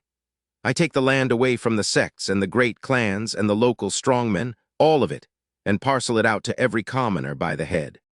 So that every starving nobody gets a field and a name and a chance. The powerful laugh. They've watched 1,000 years of reforms die. They hire scholars to curse me in the streets. So I send an army of god-tier soldiers to collect, and the great families become footnotes, and the scholars for hire become object lessons. And I make one rule the whole world learns by heart. Everyone under my hand is equal, including my own people, who find out the hard way that the man who spares no clan spares no favorite either. All beings are equal, I tell them, except me. And the common folk, the beggars, the farmed, the ones a hatchet poor kid used to be, build me little shrines and call me a sage. And for the first time in 10,000 years, the powder keg at the bottom of the world gets to breathe. I settle the last accounts. I burn the demon Buddha's shadow out of its ruin before it can trick me one more time. I go back to my very first foothold, the martial alliance, in the dead world where I began, and I scrub the ancient poison out of its cursed sea with a wave of the Star River. so that the weakest corner of the weakest world will finally have the same rich air as everywhere else. My old lieutenants kneel and gape, and I let them because when one man makes it, his chickens and dogs ought to rise with him. Then I go up. I stand at the peak of the world I conquered, in front of 1,000 people weeping at my back, and I brace my hands, and I tear a hole in the sky so violently it nearly takes the sky with it. A force from a world unimaginably larger reaches down, wraps around me, and drags me through places I have no words for. And I open my eyes in the Xuanwang great world. A greater world, 10,000 times the size of everything I ever ruled, with air so thick with power it's like breathing something solid, and space so heavy and hard that for the first time in a long time I can't just tear it like paper. Where I was a god who made heaven kneel, here I'm a fresh arrival on a stone platform, herded with 100 other ascenders toward a military camp by soldiers who whip the ones who try to fly away. The others rage, every one of them a 9 times god, a conqueror of their own little world, furious to be treated like cattle. The recruiters sort them, a handful strong enough to be new soldiers, the rest not even good enough for that, sorted down into army servants, baggage carriers, bridge builders. The men they throw to the front as fodder before a battle. I make sure I'm sorted into the very bottom, the servants, the nobodies, because I've read this world through a dead man's memories, and I know exactly what a nobody at the bottom of a great army can quietly become. The universe pulled a truck out of nowhere and dropped me into the weakest corner of the weakest world it had, and I climbed until heaven itself was afraid of me. Now it's dropped me at the bottom again, in a world so much bigger the last one is a grain of sand in its palm. Good. I step forward in a servant's rags at the bottom of a world that's never heard my name, and I raise my hand like the lowest man in the camp. "Sir," I say, "I'd like to join the quartermaster battalion." The bearded officer looks at me like I've asked to marry his daughter. The quartermaster corps is the soft billet, no front lines, fat pay, and even hardened veterans can't buy their way in. A fresh nobody from the lower realm wants in? Cute. "I'm a fourth-order alchemist," I say, polite as a butler. "Would that qualify me?" The whole yard goes quiet. In this world, alchemists are ranked in 10 tiers, and a 4th tier can brew the pills a god-realm cultivator lives on. That's a rare card to be holding. The officer doesn't believe me for a second, but he's not going to test it himself, so he waves me off to the supply depot for assessment. And right behind me, the loud one, Zhao Fen, the guy who was crowing about being invincible 30 seconds ago, shoves forward too. "Sir, I forge weapons, 4th tier, I want in." An hour later, I walk out of the depot with a dark blue robe and an alchemist's token on my belt. Zhao Fen gets carried out by his ankles. Face down. "Give me one more shot, 2 shots, I swear I can forge it." The servant hauling him just shakes his head. Fraudsters every day like clockwork. Me, I passed my assessment on the first try brewing longevity pills over 80% success, and that's me holding back on purpose. I could hit 100. But 100 gets you noticed, and getting noticed is the one thing I've crossed a universe to avoid. Because here's the thing nobody in this camp knows, I'm not a 4th tier alchemist. I'm a 5th, I just filed the number down so it wouldn't cut anyone. They give me a tent. 4 beds instead of the 20-to-a-room barn the regular soldiers get. 3 tent mates, and I get to meet all of them in about a day, which is how long it takes for a place to show you its whole cast. There's Ding Liang, a fellow ascender, 30 years in the Corps, who greets me like a long-lost brother, pours me tea, and takes about 4 minutes to get to the part where he'd really love it if the new guy handled the dirty chores. Oh, that kind of brother. Fine. Zhao's harmless. There's Wei Dong, a general's son, born with a body built for war and a stubborn love of alchemy instead, which is why his family parked him here. Zhao's got a talent I clock immediately. He's the only one in the room who can feel something's off about me. Zhao can't say what. But every time I so much as breathe wrong, his eyes open in the dark. And there's Mook Xuan, a golden son of one of the 9 great clans, 1 month from his discharge, who takes one look at the fresh ascender and decides I'm furniture. First morning, he drops a filthy pill furnace at my feet. Clean it. Now, cleaning one of these things takes half an hour of scraping and defouling. Ding Liang scurries in to do it for me because that's Ding Liang. But I hold up a hand. "Happy to help," I tell Mook Xuan, smiling. Only I've got a rule. Back home, I read fortunes for a living, and I never do a favor for a man without reading his first. Love, wealth, destiny, dealer's choice. So, what shall I read for your excellency? Zhao blinks. Then it lands, I've just very politely offered to tell his fortune, which means I've just very politely called him a mark. His face goes the color of a bruise. Since your excellency reads as nothing, I say, already turning for the door, I'll be on my way. And I leave him standing there with his fists shaking and his beautiful furnace unscrubbed. Ding Liang looks like he's going to faint. You don't do that to a clan son, he whispers. Zhao will make your life hell. And sure enough, Mook Shuan pulls the oldest trick in the depot. He leans on a 100-year-old senior alchemist to assign me a special assessment, a batch of demon breath pills, a nasty 4th-tier brew that a 4th-tier normally can't touch. 100 of them. Fail, and it's the whip.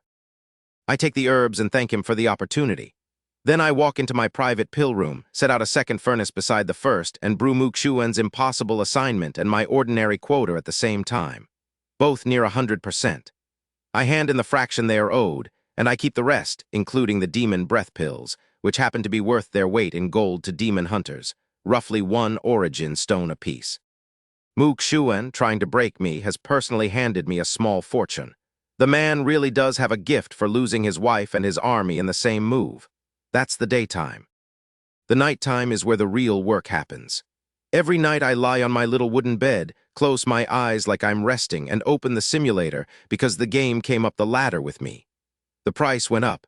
8 coins a run now, up from 1, doubling every time I climb a tier. But the currency's easy here. An alchemist who can print gold never runs short of coins. So I run my life forward over and over in the dark, and I harvest the answers. I learn to pick a master, turning down the 5th tier who wants an apprentice slave, choosing instead old Mei Fang, the best brewer in the Corps and the one who cares least what I do, which buys me a shield nobody dares poke. I learn which rivals will slip counterfeit herbs into my orders to ruin me, so I can blacklist them before they try. I learn to bank every pill I don't hand over, and every night's simulated lifetime feeds my real one. The Tao marks in my core condensing faster and faster, 2nd, 3rd, 4th, each one a whole realm of power folded into a single line of light. And then one night the simulator shows me something worth crossing a world for. It shows me the war. Wai Dong's father, Wai Kun, the general of the Bifeng Legion, gets ambushed and killed by enemies from a rival kingdom. Grief, a funeral, a son who never comes back to camp. His deputy, a man named Guo Liang, slides neatly into his dead general's chair. And then the border catches fire. Skirmishes, then battles, then all 5 legions of my army marching to war. And at the decisive hour, 2 of those legions turn their coats and stab the other 3 in the back. My whole army shattered, and in the smoke a general named Shen Kuang runs me down and kills me. Shen Kuang, again, that's the 2nd life he's taken from me. I make a note of the name. I'm a patient man, but I'm not a forgiving one. Then I lie there in the dark and I read the shape of it, the father conveniently dead, the deputy conveniently promoted, the legions conveniently defecting. That's not a run of bad luck. That's a trap built beam by beam with a grieving army marched right into the jaws of it. Somewhere a man killed his own general to open the door. Human nature, I've found, always reads best from the most poisonous angle. It's more accurate that way. I don't know yet who I'll save and who I'll bury when the real war comes. I don't know yet whether I walk into that fire or around it. But I've got a few decades to figure it out, 100 simulated lifetimes to rehearse it, and a cheat that turns every mistake into a lesson I only have to pay for once. So I roll over in a stolen soft billet at the bottom of a world that's never heard my name, and I smile at the ceiling of my little 4-bed tent. Let the trap get built. I've read the ending. And the man at the bottom has never once lost. But the war, it turns out, isn't the real story. The real story is what the war was fought over. Because when I run the simulations forward past the betrayal and the burning camp, I finally learn why 2 kingdoms threw 1,000,000 soldiers at each other. Not for land, not for pride. For a token, one little jade tablet called the Liang Tian token, and when I hear what it does, I sit straight up in the dark. The Liang Tian token is a skeleton key to the top of the world. Whoever carries one to the Xuantian sect, the single most powerful sect in the whole region, the one every other power kneels to, instantly becomes an inner disciple and gets to point at any elder, any peak master, the sect leader himself, and say, "You're my teacher now. No test, no waiting, no bloodline."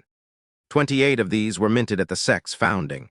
27 have already been collected, and the 28th is sitting in the Gauchian royal vault, the prize the whole war was secretly fought to steal. I've seen this shape before.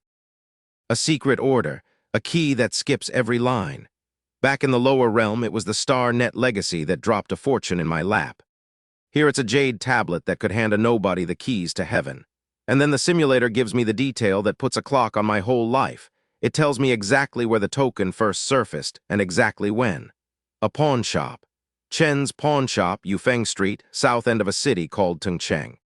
The date some broke gambler walked in and hawked his priceless ancestral heirloom for drinking money, not knowing what he had, sparking the brawl that started the war. That date is 61 years before I'll be born into this world. Which, counting from tonight, means the token hits that pawn shop counter in 2 days. 2 days. I lie there doing the math 3 times because I don't believe it. Somewhere across this kingdom, a down-on-his-luck idiot is about to pawn the keys to the top of the universe for the price of a bottle, and I'm the only man alive who knows it's coming. Cool. Very cool. Love that for me. There's just the small matter of being an 80-pound weakling in a world of giants. So I do what I always do. I turn the 2 days I have into 200 years of practice in the dark on a wooden bed. I feed the simulator everything, every origin stone I can print, and I can print a lot, because an alchemist who brews at 100% and reports 70 is a money fountain. The price of a run keeps doubling as I climb, 8 coins, then 64, then 512. But I keep pace, because the whole point of being the guy who makes the money is that you never run out of it. Night after night, I run my life forward and pull the power back into the waking world, and the Tao marks in my core keep stacking, 6, 7, 8, 9, until I hit the 10th and final mark of the divine ability realm, the absolute ceiling of my tier. And more than the marks, something in my body wakes up.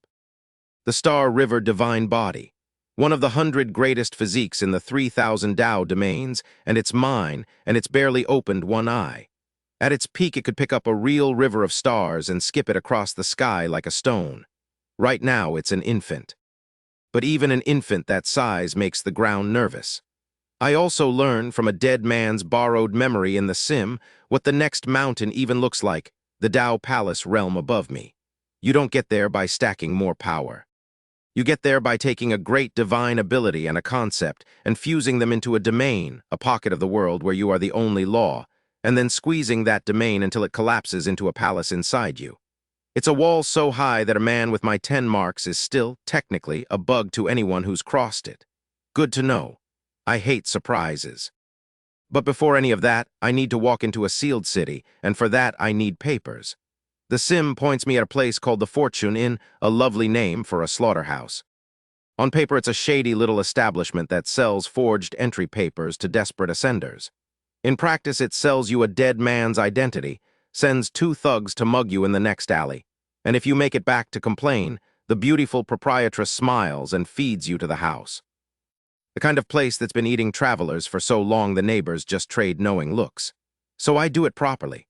I run the inn in the simulator first, get cheated, get followed, kill the muggers, learn the layout, learn that the sweet landlady, Jiang Yu, runs the whole meat grinder and keeps a half-step Tao Palace cook in the kitchen as her muscle.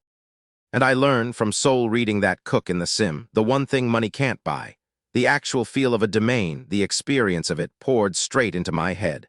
Then I put on a black cloak and go do it for real. I walk into the Fortune Inn like a lamb, nice cloak, quiet voice, the exact password the whole racket runs on. 1 superior room, 3 legs of lamb, 2 plates of beef. The whole common room deflates because the gorgeous hostess peels off the wall and takes my arm, and every man in the place would trade a limb to be me. They think I've won the golden ticket. The regulars in the know just snicker into their cups. Zhao won't live to enjoy it. In the back room, she pours my wine and asks, all silk, what business I'm here for. And that's when the young master shows up. Wai Hao, the city guard commander's spoiled son, the actual source of the genuine papers, who's here to paw at Jiang Yu and gets annoyed to find another man already sitting at her table. I ask for paper that gets me into Tungcheng. Zhao names a price to insult me, 20,000 stones, triple what the sim quoted, just to make the tactless nobody go away. The landlady covers her smile. The fat sheep's already on the rope. Where's it going to run? Fine, I say. Give me one. They hand it over. I don't take it. I just look at the beautiful lyre across the table and say it very slowly, one word at a time. Is this certificate real? Her smile dies. And 9 armed men drop from the second-floor rail and ring me in 7th, 8th-tier cultivators, grinning, because they've gutted 10th-tier men in this room before and they've never once seen the 10th-tier man they were about to lose to. Looks like tomorrow's guests eat well, the cook mutters in the kitchen, not even looking up. I stand. Let me see all of you out, I say, today, and I let the 10th mark off its leash. The lanterns die. The walls go. Out of the empty dark, points of purple light bloom one by one until the whole room hangs in open space. And 9 killers and 1 young lord and 1 lovely butcher realize, at the exact same instant, what the quiet man in the cloak actually is. Not a 10th-tier nobody, a 10th-tier who commands a great divine ability. The kind of power that isn't supposed to exist this far down the ladder. Why How screams for them to swarm me. 13 death arts light up at once. A hand of lightning, a bursting blood dragon, a rope of God-binding light, all of it clawing at my sky. And every star in that false heaven pours together into one thing. A river, a purple river of stars, roaring loose, sweeping across the room like the tide coming in for everything that ever cheated a traveler at this address. 13 death arts hit that river and come apart like sandcastles. Every man in the room feels the floor of his confidence drop out at once. Because the only way a great divine ability tears through 13 lesser arts like wet paper is if it's the real thing, a true, natal, great divine ability, the kind only the crown princes and clan heirs of the whole kingdom ever carry. And they've just tried to mug one. Now they beg. Of course they beg. And I keep sweeping, because a house that's been quietly eating travelers for decades doesn't get to cry when the bill finally comes. The Star River turns over, and the thugs and the spoiled young lord go under it. And then the cold hits. Out of the kitchen comes the cook, Jiang Ren, the house's secret muscle, a half-step Dao palace killer with a domain of his own. The room shatters like a mirror and behind it is nothing but white, an endless field of ice and snow where I'm the trespasser and he's the god. His domain, a pocket world where he makes the rules and I'm supposed to suffocate in them. Zhao twirls a boning knife and tells me, almost bored, that I'll be the 53rd 10th-tier man he's killed in this room, and would I like to leave a name for the records. A domain's a marvelous thing, I tell him. It really depends who's holding it. In your hands, it's an embarrassment to the word. Zhao doesn't love that. Zhao fills his frozen sky with 1,000 ice spears, each one packing a divine ability's worth of punch, and sends them all at me at once, enough to shred a great divine ability prodigy. So I put on a mountain. Earthen Kunlun, my defensive art, a skin of yellow light heavy as a divine peak. The spears break against it in an avalanche of noise. The mountain holds one breath, too, then guts out like a candle. And before he can enjoy that, the dark comes up out of me. Every ice spear that touches it just stops existing, like cattle walking into a bottomless sea. Then the dark spreads, and where it goes the snow melts, the domain rots, the whole frozen world folds back down into empty nothing. His pocket universe collapses in about 2 heartbeats, and the backlash puts blood on his lips. What, he coughs, was that? Dark chaos, I tell him. The hardest of the 9 great arts in my scripture, 17 concepts folded into one, the darkness that swallows all things and the chaos that ends them. I bled to earn it in 100 simulated lifetimes. It eats domains for a living. Zhao knows he's lost. So he does the thing they always do, drops to his knees, offers me 100 years as my slave, and begs me to spare the beautiful landlady. And she, right on cue, turns the charm all the way up, promising me the moon if I'll only be merciful. I look at the woman who ran a slaughterhouse behind a pretty smile, who buried 52 better men than her cook under this floor. What exactly, I ask her, makes you think you're in a position to tempt me? And I end her the way she ended everyone who ever booked a superior room. No speeches, no lingering. When it's done, there's very little left, and I turn to the kneeling cook and offer him the one thing he asked for. You wanted to serve me to save her. Here she is, take her home. Zhao comes apart screaming and lunges, and the dark takes him midair. A red mist rises off both of them, blood sky, another of my 9 arts, drinking their spent life back into me until the power I burned in the fight comes flooding home. In a world this crowded with living things, I'm just very hard to kill. I take 3 things off their souls before I wipe them clean. The real entry papers, the fortune the inn hoarded over all those buried years, and the one thing that can't be bought, the felt-lived memory of how to build a domain. Then I set the whole place on fire with a flame no bucket brigade can touch, and by the time the neighbors work out the landlady's gone, I'm 100 miles away, strolling through another town in my own face, wearing the mildest cultivation I can fake, building myself an alibi out of witnesses. The trouble is, someone in this world reads fate for a living. The city hires a diviner, Old Maid Jun, a man who built an entire Dao palace out of fortune-telling and who solves the unsolvable inside 3 days. Zhao can't find me. The white cloud smoke I cultivated hides my heaven secrets like a fog. But he plants his compass in the ashes, frowns, and pulls one word out of the void. Soldier, the killer, he says, is in the Genin army. Line them all up and he'll walk the rows and point. And in the simulator, I watch exactly how that plays out. The whole day's off-duty army herded onto a drill field, the old man's needle swinging toward me. So I don't wait for it to land. I use the white cloud smoke to peel a thread of my own guilt loose and drape it over the man standing next to me, Mook Shuen, the clan brat who's made a hobby of making my life small. The needle snaps around to him. And here's the poetry of it. Mook Shuen really was one of the dead landlady's admirers. So when they haul him off, the crime of passion writes itself. Zhao eats 5 extra years for a murder I committed and comes back swearing he'll kill that charlatan diviner someday. I feel I've done the universe a small favor. That's the sideshow. The main event every night is still the latter. In the simulations, I finally find my people, the Star Gate, an ancient sect that lives and breathes the Tao of stars, which happens to be the exact shape of my soul. A grand elder named Zai Guang takes me as his personal disciple the instant he sees my Star River divine body, and under his roof I do the impossible thing the whole world says can't be done. I take my great divine ability, fuse 5 whole concepts into it, and squeeze it down into a domain, and then into a palace inside me. The Star River Palace, my first Tao palace. The wall I was a bug beneath, I'm standing on top of it now. And I don't stop at one. A second palace, all rose cloud light and impossible speed. A third, the Misty Palace, a thing so good at hiding that it whispers a warning whenever death comes looking. 3 palaces. I walk into the sect's grand tournament after decades of cowardice and sweep every favorite off the board, and just like that I'm the #1 young talent of the Star Gate, which, as prizes go, comes bundled with a great many people who now want me dead. They send assassins. The Black Kai Long Palace, the earth-covering sect, old enemies of my new home, who'd love to snuff the Star Gate's rising star. And I learn, over life after life, exactly which trip is the trap, which sect mission ends in an ambush, which old army buddy begging me for help is actually bait on someone else's hook. Poor Wai Dong, my old tentmate, a general now, comes to call in a favor, and in the sim it turns out he's an unwitting lure the Black Kai Long Palace is dangling to pull me into the open. I don't go. The elder who goes in my place doesn't come back. Then the simulator shows me how big the world really is. They hold a prodigy conference, the best young cultivators of the entire province once a century. I claw my way to 87th, the only soul from my sect to crack the top 100, and I get knocked out by a true disciple of the Xuantian sect without him breaking a sweat.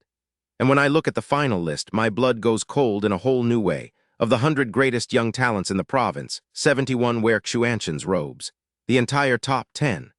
That token I'm chasing, the skeleton key into that sect, I'd wildly underestimated what it opens. The Xuantian sect isn't the biggest fish in the pond. It's the pond. And then, on the way home, the simulator finally shows me the thing that's actually been hunting me the whole time. A man in a black robe and a bronze demon mask drops out of an empty sky, and there is nothing I can do to resist him. "That Star River divine body of yours," he rasps like a farmer admiring a melon, "is such a nuisance to harvest." Zhao takes me. And he takes me to a hidden temple where dozens of other young cultivators lie sleeping, every one of them born with a divine body or a holy body, every one of them a rare, perfect physique. Vessels, he calls us. Zhao tells me some great old power from a bygone age is coming back, and that we ants with our special bodies are the lucky jars it's going to pour itself into. Then a vast, patient, ancient force settles down over me, takes my body for its own, and squeezes me out of it. I die. I lie there on my little bed in the dark, and for once I'm not thinking about coins or marks. I'm thinking about a bronze mask and a room full of sleeping bodies, and the fact that something at the top of this world has been watching special physiques like mine the way a gardener watches fruit ripen, and mine is the ripest in the orchard. I felt this shape before, a dead alchemist's borrowed memory, a 2,000-year plot to farm one perfect vessel in a lower world. It didn't end when I burned the gardener, it just had a bigger garden. New rule then, nobody sees the Star River divine body again until I'm strong enough to make the man in the bronze mask beg. I open my eyes. And Wai Dong is staring at me like he's seen a ghost, because he felt all three of those breakthroughs ripple through the tent, and his freakish sixth sense has finally put the source in the right bed. I glare at him, and that, unfortunately, is the moment Mook Shuan decides to be Mook Shuan one last time. Zhao's drunk and grieving his dead landlady and spoiling for someone to hurt, and hears the lower realm nobody mouthing off to a general's son. Zhao puffs up, Zhao barks. And I've simply run out of patience for the sound of him. The slaps come like weather, not on me, on him. I take a fistful of his hair and I rain it down, both hands, until the arrogant golden son of one of the 9 great clans is a sobbing red ruin on the floor of a tent, screaming for help that somehow no one outside ever seems to hear. Wai Dong actually steps in, the proud general's son, bowing his head to a lower realm ascender, calling me Lord Chen, asking me to let it go. There, I tell Mook Shuan, someone begged for you, you know what to say now.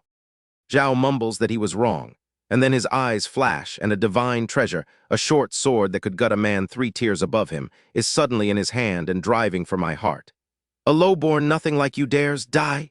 I catch it out of the air with 2 fingers. Zhao stares at the impossible thing I'm doing to his family's precious blade. And I give him the same line he never learned to hear. I gave you a chance. You failed. The sword shatters, and the golden son of the Kai Long clan folds to the floor of an alchemist's tent and does not get up, killed by the nobody he spent a month treating like furniture. Ding Liang goes the color of paper. Wai Dong just watches, silent, doing math about the kind of man he's been sharing a tent with. Somewhere far away, a great family doesn't know yet that its favorite son is gone, or that the man who did it is a 2-day-old arrival with no name, no papers, and no one in the world who'd miss him. Which is exactly how I like to start. 2 soldiers push into the tent right then, and Ding Liang drops to his knees so fast he nearly cracks them, blurting that whatever happened, it's not his business. Turns out they're just here to log who went out today. Nobody's arresting anyone. Ding Liang, kneeling next to a clan heir's corpse, has to improvise on the spot that dropping to your knees is simply how we greet people back in the Golden Kai Long realm. The soldiers find that odd, take their notes, and leave. And then I tell my 2 remaining tentmates to go to sleep, and they lie down obediently in a tent with a body on the floor, because the alternative is asking questions I haven't decided to let them keep breathing over. Because I'm still not done climbing, every night the ladder. And in the simulator, the ladder finally shows me the whole staircase.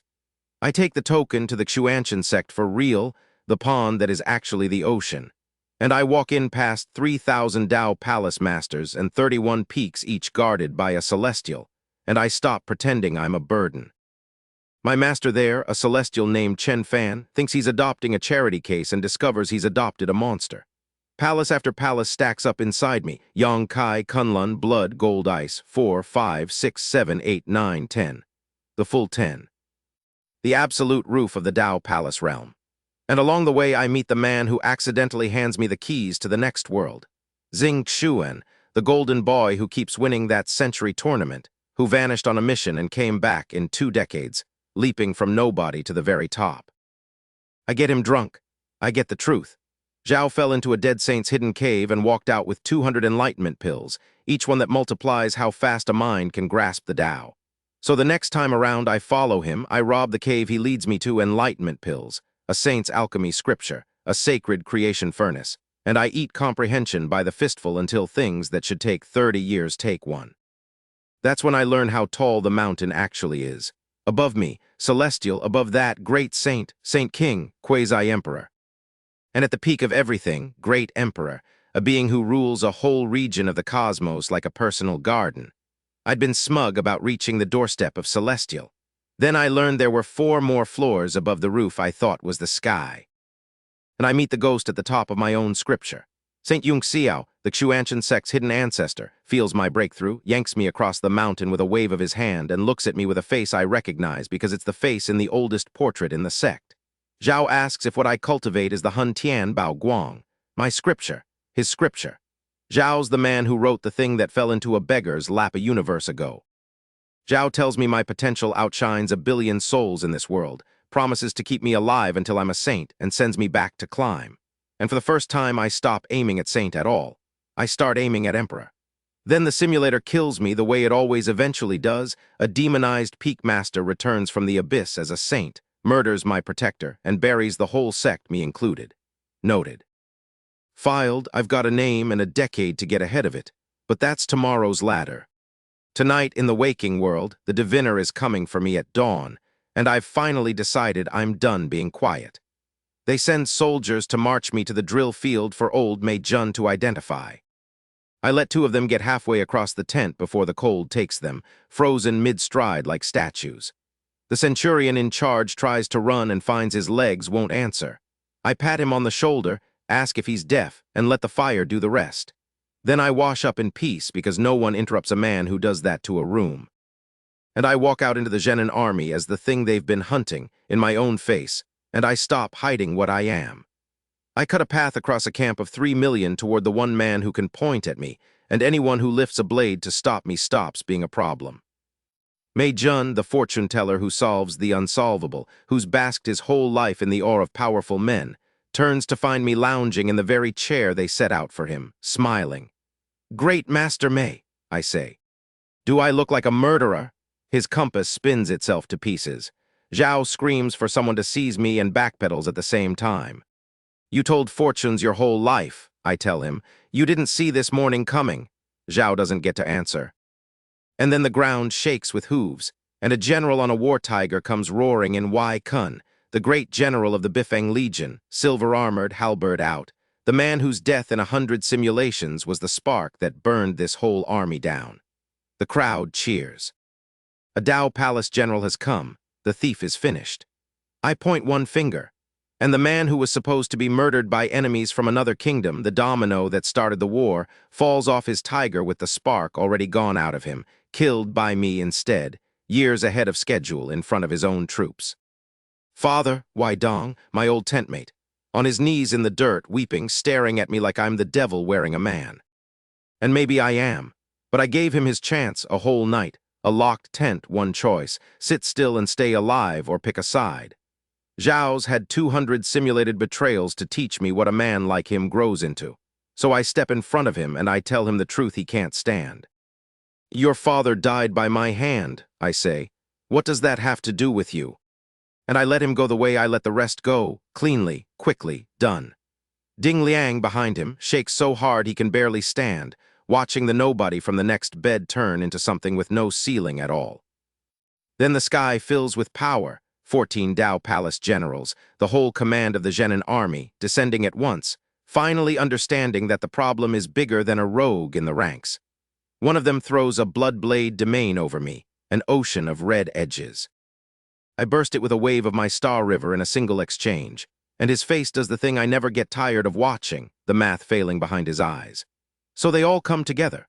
14 domains at once, gale, thunder, wildfire, frost, blood, spear, greatsword, an entire sky of death folding down to grind me into paste. I open a Yang Kai diagram over my head, black fish, white fish, turning slow, and every ounce of those 14 domains folds around the wheel and goes straight back where it came from, and 14 of the mightiest men in the army stagger, coughing at the impossible sight of their own strength returned to sender. "You've all had your turn," I tell them. "Now it's mine." They run, of course they run, they felt the gap open under them. But the camp is hundreds of miles wide, and when they've fled a few dozen miles, the sky goes dark anyway, because my domain has swallowed the whole thing, all of it, horizon to horizon, and no rank of general below a celestial owns a domain that size. The destruction comes down like a tide over open ground, and where it passes, the proud command of the Genin army becomes a little dust on a passing breeze. Then one voice rolls across the entire camp, over 3 million terrified soldiers who have just watched one man erase their leadership like a wrong sum. "Kneel," I say, "and live. and a whole army drops its weapons and goes to its knees in the dirt. Same as the last world, same as the willow tree. It always ends here, with everyone who was so sure I was nothing looking up from the ground, waiting to find out what I want. What I want, it turns out, is money, grotesque amounts of it. Because I've done the arithmetic on my own ambition, and it's terrifying. To build the thing I'm really after, the 10th and final art of my scripture, the boundless Liang universe, and the god body that comes with it, I'll need to feed the simulator numbers with more zeros than this whole army is worth. So I turn my brand new army of 3 million into the largest stick-up in the history of the ancient kingdom. What's our goal? I shout. Grab the origin stones. 300,000 throats roar back. What's our motto? Rather dig the ground 3 feet deep than leave a single stone behind. I've robbed these men of everything, so now they're delighted to help me rob everyone else. I march them on Tungcheng, the capital, where the Zhenin king himself sits, and when the old king climbs his own wall waving his tiger tally, screaming at his soldiers to stand down, they don't even slow. I answer his tally with a palm that takes the wall and the king and his loyal guard commander all at once. So much for the supreme commander. Then I go collecting. The city emptied stone by stone, and when Tungcheng isn't enough, I fly 5,000 miles south and drop into the war tent of the enemy I was supposedly fighting this whole time, the king of the Yusha army, and I ask to borrow money. Zhao offers 10 million. I correct him, 100. Zhao nearly faints. His army only earns 20 million a year. No money, I say. Then rob someone. Isn't there a rich city right over there? And I plant an incense stick in a burner and tell him that for every stick that burns down before he's got my 100 million, I take one of his generals, and I make the enemy army sack its own city to pay me. While it burns, I settle a personal account. Which one of you is Shen Kuang? Every head turns to one man, the general who killed me twice in the simulations, who's never even met the real me. Zhao drops to his knees, pleading about his elderly mother and his young daughter. Don't worry, I tell him. I'll send them along to keep you company. I don't carry grudges from the Sims into the world lightly. But twice is twice. I leave with a fortune, 230 million stones, 200 lifetimes of simulation, and one more thing. I stop by a broke gambler's shack in the south of the city, the man who in 2 days was going to pawn his ancestral tablet for drinking money and light a war. I relieve him of the Liang Tian token before he ever reaches the pawn shop. The key to the top of the world, collected quietly, war and all skipped. And then I lie down and spend it, all of it, on the last mountain. In the simulator, life after life, I finally build the impossible thing. The boundless art, the Liang universe, where all 9 of my great arts collapse into a single ball of primordial chaos, and the raw pressure of it shatters space in a world where even celestials can't crack the sky. One art that becomes 10,000 arts. One art that can take anything, matter, energy, a domain, a man, and unmake it, turn creation itself back into the formless chaos it came from. The 10th flower on a tree, a dead genius planted in a beggar's hands a universe ago. And then I burn my own power to ash and rebuild it, so the boundless art isn't something I found, but something I am. My body comes apart and reforms as the primordial sacred body, one of the 10 greatest physiques in 3,000 cosmic domains.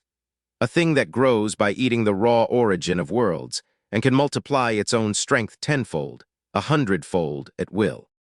9 revolutions of ascending power, and history's never seen anyone push past the 7th. I'm the 9th man in all of time to carry this body. And carrying it, the whispers say, another undying emperor could be born from the human race. Which is the exact moment the universe stops being a place I climb and becomes a place that wants me dead. Because the simulator shows me how high the ceiling really goes. Saint, great saint, Saint King, quasi-emperor, and at the very top, great emperor. One to a world, a being who owns a slice of the cosmos outright. And it shows me the thing coming for everyone who looks like me. A great emperor rises from the Yan clan, the human race's ancient blood enemy, crowns himself the heavenly punishment emperor, declares that humanity is a race born guilty, born in original sin, and gives the order to wipe it from creation. Dynasties fall like dominoes. Old allies cut ties and run. And a body like mine, the ripest fruit in the human orchard, gets hunted across life after simulated life, soul drawn out, spirit unmade, dead, dead, dead. I've felt this exact shape before. A gardener watching special physiques ripen. A bronze mask in an empty sky. It was never a local problem. It goes all the way to the top of everything. Through all of it, one old man stands between me and the dark. Saint Yunxiao, the ghost who wrote my scripture, the ancestor whose face hangs in the oldest hall of the Xuantian sect. Zhao takes me as his own disciple, makes the elders who ran the place call me uncle, and swears to keep me breathing until I stand on my own. When a saint of the Hun Tian clan comes to kill me for the crime of wearing the wrong god body, King Yun plants himself in the doorway and does not move. And when even that isn't enough, he calls in a favor from an old friend and gets me a place in something bigger, the Six Dao Holy Land, one of the 5 great sanctuaries of the human race, reached by climbing a 10,000-step heavenly ladder that weighs your foundation and your soul with every stair. I walk up it like it's a garden path. And then in the sim, the bill for all that protection comes due. The Hun Tian clan raises the Xuantian sect to bedrock in revenge, and the old man who wrote my scripture and shielded me with his own body doesn't make it out. I lie there in the dark for a long time after that one. Then I get up, and I keep climbing.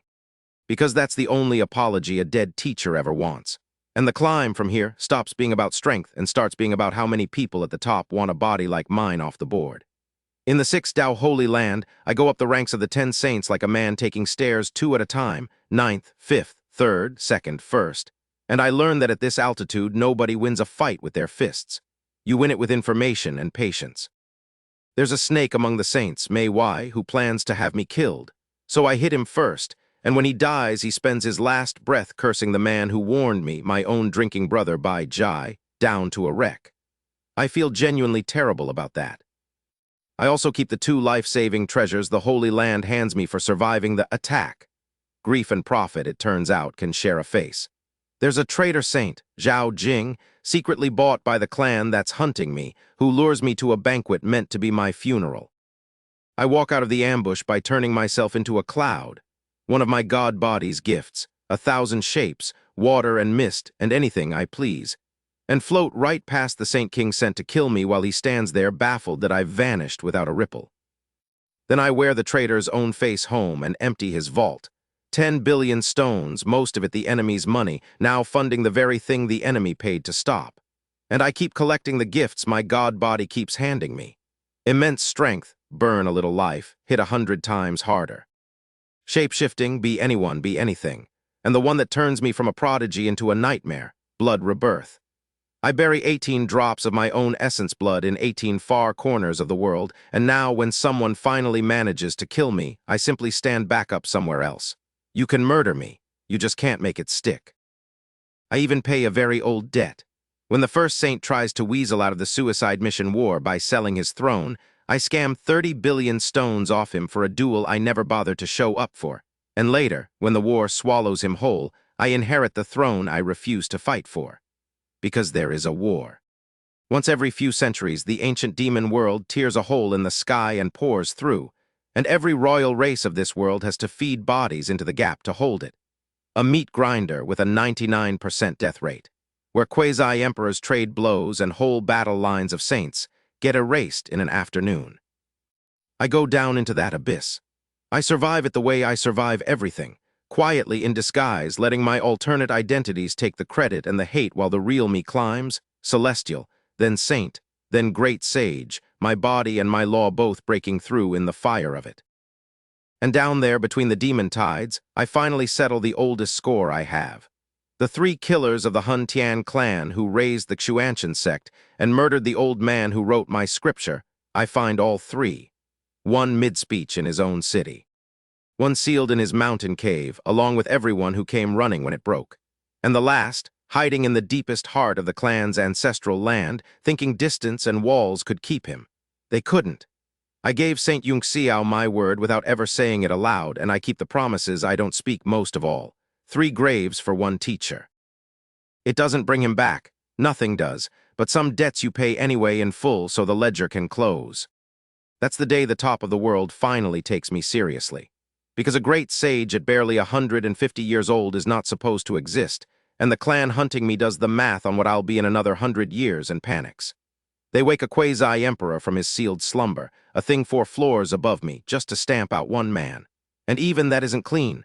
I die and stand back up. I die again and stand back up. It finally takes 3 quasi-emperors working together and a forbidden great curse to put me down for good. A curse that kills you and everything connected to you.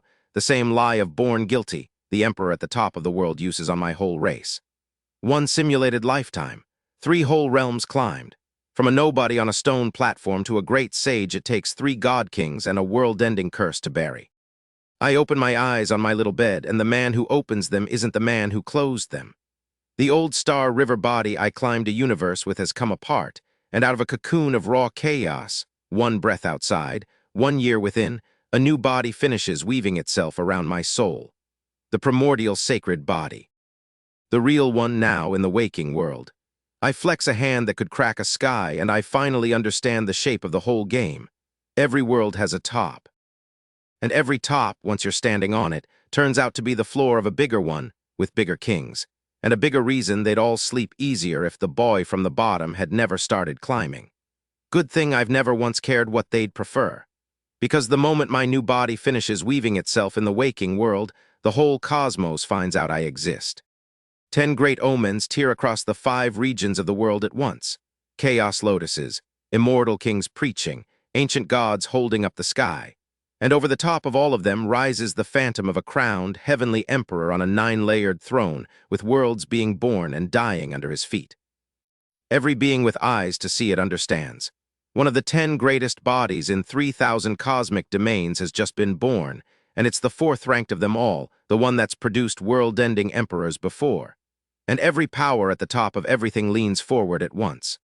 In the Yan clan's ancestral heart, the thing that's about to crown itself the heavenly punishment emperor sneers that 50,000 years ago the last body, like mine, also lost the race to a throne and died screaming for it. In the Huntian clan's mountain hall, an ancient holy king smashes a table to splinters because he remembers 50,000 years ago too, remembers the last Hunyuan saint dying at his emperor's hands, laughing through the blood, promising that when the next one came, the clan's fate would be 10 times worse. That prophecy has been the old king's nightmare for 500 centuries. And it just opened its eyes in the eastern region. Even a thing bigger than all of them stirs, an origin god mountain at the top of the whole cosmos, whose great emperor hasn't moved in 1,000 years, sounds a bell across creation and declares that the object of the coming apocalypse, the grandness that is both the end and the beginning of everything, has just been born, and orders the mountain to find it. Zhao's talking about the strange, silent, useless first palace I built and couldn't figure out. Turns out it isn't useless. Turns out it's the thing the end of the world revolves around, and I've been carrying it around like spare change. Cool, very cool. Adding it to the list, but that's all a very long way up. Down here in a conquered city with an army that's terrified a royal celestial is coming to erase them, I've decided it's time to stop being a rumor. I sit my whole army down outside the east gate, hundreds of thousands of them, sure I'm about to give the order to run, and instead I reach out with a thought and pull. Space folds like water, and out of it tumbles the kingdom's mightiest celestial ancestor, the untouchable legend himself, dumped on the ground like wet laundry 1,000 miles from where he was standing. And then another, and another. 12 of them, every celestial ancestor within 1,000,000 miles, the beings this world treats as the ceiling of what power can be, yanked out of the sky and stacked in front of a stunned army in the time it takes to blink. Good, I say, everyone's here, and I close my hand. 12 legends gone. The army goes so quiet you could hear a coin drop in the next kingdom. Yesterday they thought a celestial was the top of the world. Today they watched me collect 12 of them like fruit and juice them before lunch. Somewhere near the front, my head sycophant Ding Liang is crying with joy that he surrendered early. I hand him the army, try not to lose it, and I step into deep space and vanish because I've got shopping to do. The new game runs on a rarer coin now. Sand of Law, the stuff you can only wring out of the rarest secret realms, 6,500 grains a single run. So I go to the one place that grows it, a dragon secret realm guarded for 1,000 years by a law alliance of 6 titan sects, and I walk in and take it. All of it. I wring the realm dry and let it collapse behind me. And when 5 of the Alliance's saints come screaming down out of the sky with all their end-of-the-world omens to stop the thief, I let their combined strike land on me full force. I walk out of the crater without a scratch and turn all 5 of them to dust with one bare hand. Saints, rulers each of an entire province, undone by a great sage who wears his power in his fists, and who walks up last too late to a field full of his stunned disciples pointing at the empty air where 5 Saint Kings used to be. Saint Yunxiao, alive, here. The old man who died protecting me in 100 simulations, standing in front of me in the flesh, feeling the ghosts of 5 dead peers on my hands and going red with fury, until his own disciples tackle his legs to stop him throwing his life away on a man who kills saints for pocket change. And I watch the ghost who wrote my scripture do the same math the whole world just did. His rage drains out. Zhao bows his head. Zhao apologizes to me on behalf of the dead. And I smile and I make him an offer he doesn't really get to refuse. We're going to take those 5 leaderless sects and the realm I just gutted and build something new on the bones of it. My own sect. My own foundation in a world that 3 weeks ago had never heard my name. 7,500 grains of law sand in my pocket. A living saint at my side. A brand new power rising with my flag on it. And a quiet little palace inside me that the Emperor of all creation just announced he's coming to find. So I lie back down and I close my eyes and I keep climbing because the only direction I've ever known is up. And the view from every new top is just a bigger set of kings who'd have been happier if the boy under the willow tree had simply lain down and died. And climb I do, past the point where any of them can pretend I'm a local problem. One of the 7 great imperial sects, the Haitian sect, sends its finest young lord to put me in my place. I put him in a coffin and mail it home. So they send their grand elder, a great sage half a step from Saint King, with a sky full of 10,000 divine weapons. I turn his sky upside down, pluck him out of the deep space he flees into, and mail him home too, right next to the first one. The whole human race goes still, because it finally understands what's risen in the east. A Saint King who got there through nothing but his own body and his own fists, and who does not care whose ancient name he's stepping on. They try the polite cage first. They name me an old ancestor of the human race, pay him, feed him, keep him sweet. And I take the free resources with a smile. Then they decide in a quiet room that a wild card this strong is a threat to their tidy 1,000-year balance, and they lure one of my bodies into a temple and drop 7 emperor weapons on it at once. Big mistake, because they didn't kill me, you can't, and now I'm not playing nice. So I stop being their pensioner and start being their predator. I walk into the largest assassin empire in the world, kill its master, wear his face and make it mine, an endless river of resources and a supreme emperor weapon in one stroke. And then I go hunting the only prey big enough to matter. Their holy kings, their quasi-emperors, the god kings the 10 royal families keep sealed away like doomsday weapons. One after another they vanish, and their world-ending relics end up on my belt, a demon emperor's claw, a reincarnation gate, a 1,000-world tower, a sun emperor's lost scripture, until the 10 mightiest bloodlines in creation are huddled together clutching their treasures, whispering that something is loose in the world that hunts kings for a living. And somewhere in that hunt, I brush the real ceiling of everything. I go to erase the ancient clan that murdered my teacher, and their ultimate weapon wakes up and flees into a forbidden zone of the dead. And I realize the great emperor who forged it 50,000 years ago didn't die. Zhao cut his own lifespan and hid down there, a half-dead god still strong enough to end me with a thought if I ever push too far. The very top of the world isn't a throne. It's a graveyard full of things too stubborn to finish dying, which is exactly the kind of place a man like me is built for. But I'm not an emperor yet, not quite. There's still one throne at the very top of everything and a whole graveyard of half-dead god kings lying between me and it. So I keep climbing. Because that's the only trick I've ever really had. And the climb turns into a landslide the day I find 80,000 leaves. The bodhi tree I've been nursing finishes growing, and every leaf on it is worth 10 of the enlightenment pills that made kings, and there are 80,000 of them. I eat them by the fistful, and my mind goes from sharp to something that isn't fair anymore. Laws I used to grind at for centuries I now read like the lines on my own hand. What should take a Saint King 1,000 years, I do in a decade. Devouring law, all 23 branches of it, folded into one, and the fruit ripens, and I'm a Saint King. Then a body that shrugs off a supreme emperor weapon. Then, by stealing a dragon emperor's legacy out of the dragon clan's own vault, a quasi-emperor, a god king in my own right, with 3 of me walking the worlds at once, each carrying a world-ending weapon. The whole cosmos has a name for us now, the mysterious force, the thing that hunts kings. The 10 royal clans hate me, the 8 demon clans hate me, and every small race that got tired of being robbed by the big ones quietly builds me a shrine, because at least the monster in the dark robs everybody equally. And then the universe crowns its champion against me. Wai Yang, the ancient enemy of my whole race, finishes fusing the mark of heaven and stands up a great emperor, the heavenly punishment emperor, one to a world, the top of all creation. Every race weeps with relief. Finally, someone big enough to swat the monster. And to win the crowd on his very first day, he lays a golden bridge straight to my door and comes to make an example of me. So I stand up my 3 selves and I point at the brand new emperor of everything, and I say the most disrespectful sentence in the history of the world. Give him a good beating. And they do. Zhao shatters the sky with his opening punch, the full might of a great emperor, and it lands on 3 golden bodies and doesn't so much as scuff the skin. Then one of me swings a reincarnation gate into the emperor's face and rearranges it. Another buries a 1,000-world tower in his chest until he coughs. The mightiest being in creation, the god every race was praying would save them, gets used as a heavy bag by 3 copies of a man who was a beggar under a willow tree a few hundred years and 2 whole worlds ago. Every watching race turns to stone. This is the great emperor. This is the invincible one, Zhao's the punching bag. Even I'm a little surprised. I only meant for the 3 of them to hold him off a while. I hadn't planned on bullying an emperor, but the math is the math.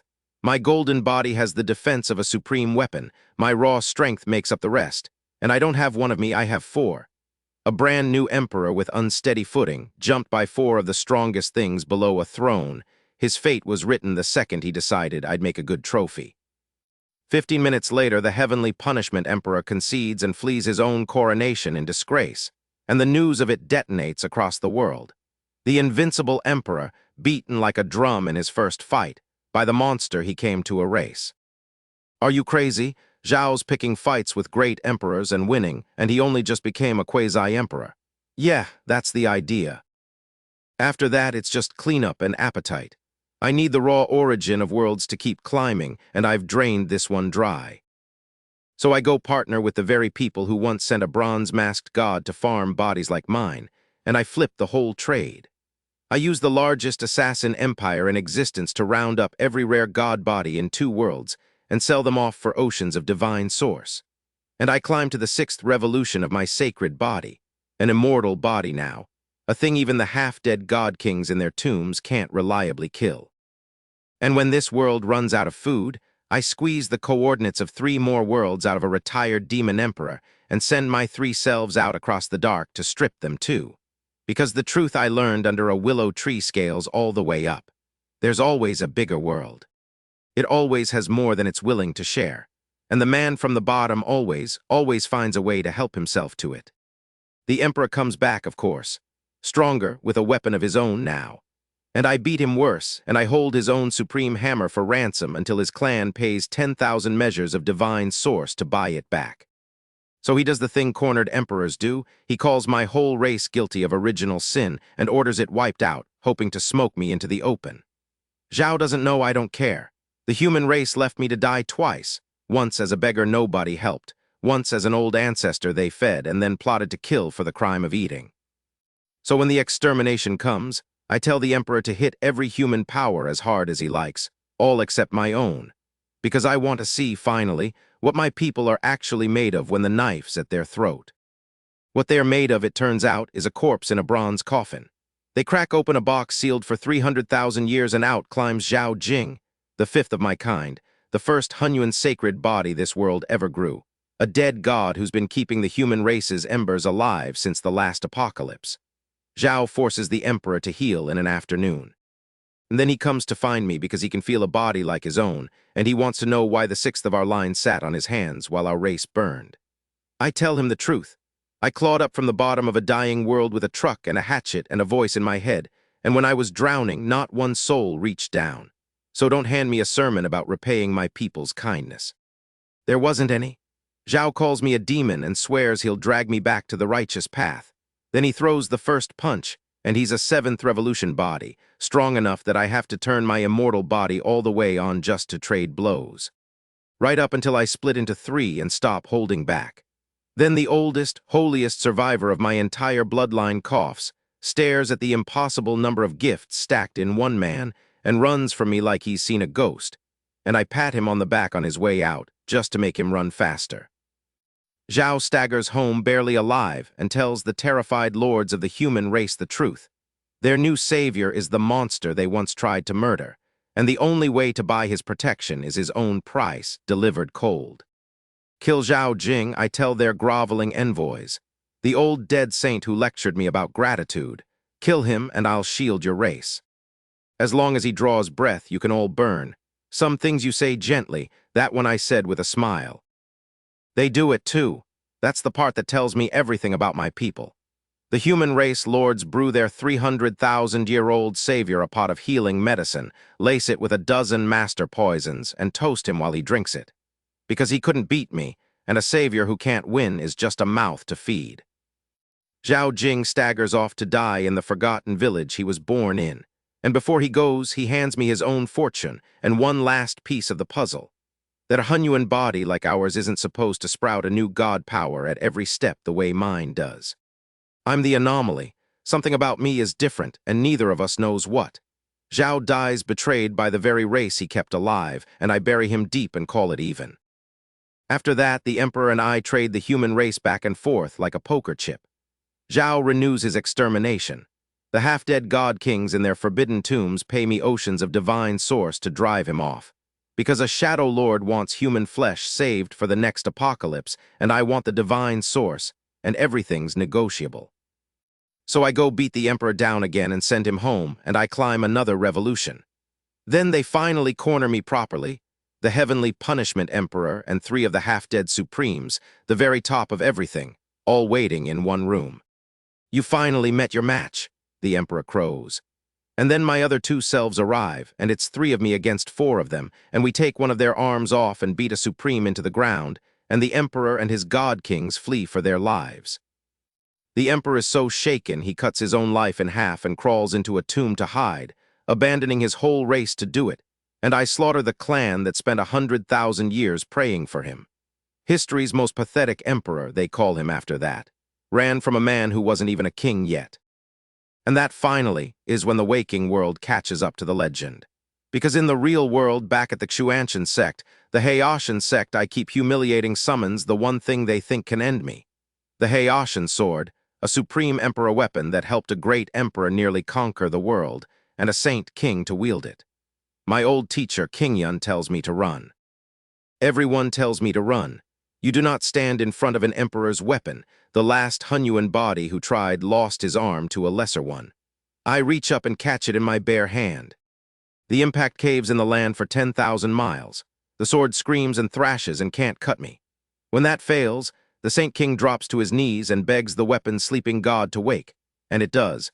A half-gray temperor's fury pouring off a blade that could erase armies. And I hold it in my fist like a struggling fish and squeeze until it stops fighting and lies quiet in my palm. Every watcher for 1 billion miles comes to the same impossible conclusion at once. A man just caught a revived emperor weapon barehanded and mastered it. That can't be a Saint King. That can only be a great emperor. The kneeling Saint King begs forgiveness, sure that any emperor would be magnanimous. Oh, I tell him, then go die.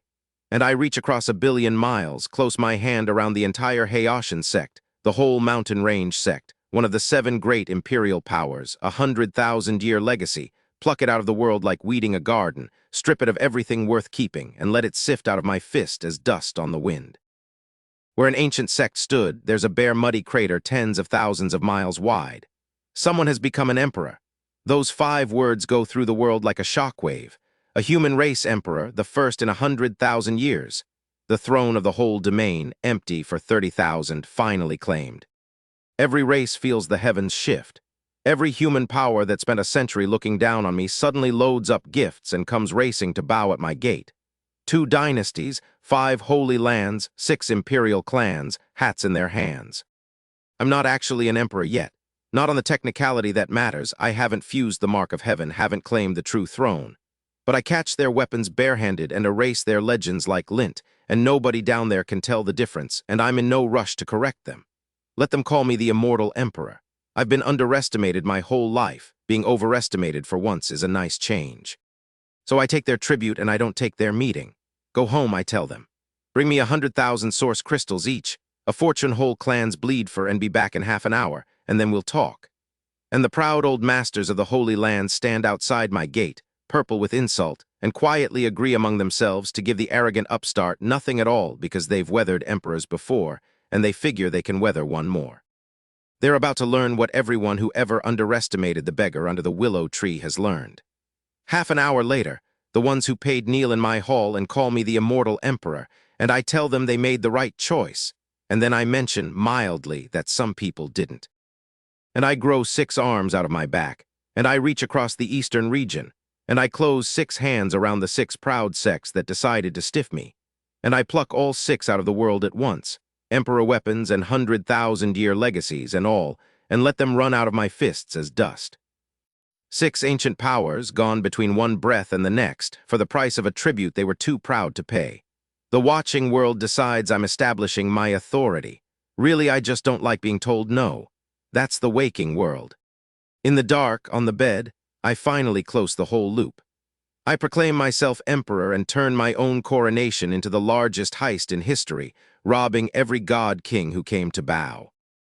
I catch the mark of heaven itself, tear it right out of the hands of the enemy who was supposed to be the world's next great emperor. And I climb and climb past quasi-emperor, past the 7th revolution of my sacred body. So that when the ancient desolate emperor finally corners my true self with a ceiling array and a second emperor for backup, I beat both of them down inside his own trap and walk out. Every talent stacks. I can be anyone, I can't be killed for good. And now, at the 7th revolution, if the world ever does erase me, I come back as long as anyone, anywhere, still speaks my name. A god who lives on being remembered, try burying that. And then I learn there's a bigger pond than I ever imagined, the heavenly court. Not a sect, not a world. A government that spans 800 domains, 30 billion light-years across, ruled by a heaven lord who's lived so many lifetimes he's brushing the edge of true immortality. Everything I've conquered, every world I've stripped, is one grain of sand on its floor. So I do the only thing I've ever known how to do. I walk in at the very bottom. I sell off the 100+ emperor weapons I've got lying around like junk, bribe a wine-loving old star official with a few jars of good liquor, forge a background, and take the lowest seat they'll give me. Big Dipper Star Lord. A minor god in the Department of Deities. A clerk with a star domain to file. In my own world, they call me the Immortal Great Emperor and build me shrines. Here, 30 billion light-years from the willow tree, I'm the new guy nobody's heard of, bowing to a star lord who bows to an emperor who bows to a heaven lord, a nobody again, at the bottom of the biggest thing there is. And I sit down in my little clerk's palace in a court of 800 domains, and I feel that old, familiar grin start up on my face. Because I've been here before. I've been here my whole life. The universe threw a truck at a broke nobody and dropped him under a dead willow tree in a dying world, with a rusty hatchet and a voice in his head that charged him one soul crystal a wish. It meant to bury me. Instead, it handed me the one thing none of these ancient god kings and heaven lords ever had. A life I could live 1,000 times over in the dark until I got it perfect, and a stubborn refusal, bone deep, to ever once believe the man at the bottom was going to lose. So I clawed to the top of a beggar's alley, then the top of an empire, then off the roof of that world into a bigger one, and off that roof into a bigger one still, and every single time it started exactly the same way. A nobody in the dirt and a room full of his betters, absolutely certain he was nothing. And every single time I made heaven learn my name. Now here's the biggest room there's ever been, 800 domains, a court so vast my whole conquered world is a fleck of dust on its floor. And here I am at the bottom of it again, a brand new clerk with a borrowed name, bowing to lords who'd laugh if I told them what I already am. Let them laugh. They are just the next in a very long line, because I've still got a cheat that turns every death into a lesson I only pay for once. I've still got a body they'd need a curse that ends worlds just to slow down. I've still got a quiet little palace inside me that the end of the whole cosmos is quietly built around, and a hatchet poor kid's grin that has never, not once, come off my face on the way up. And I've got all the time in the world. So ask me again. Ask me in 100 years or 1,000 when this court's learned my name too, and there's a bigger sky above it waiting to be climbed. Ask me who ends up standing on top of everything at the very end of the very last world. You already know. It was always going to be me. Some things you don't say out loud, but that one I'll say straight to the sky. I'm the beggar under the willow tree. I've got a truck, a hatchet, and a system that lets me live forever until I win. Your move,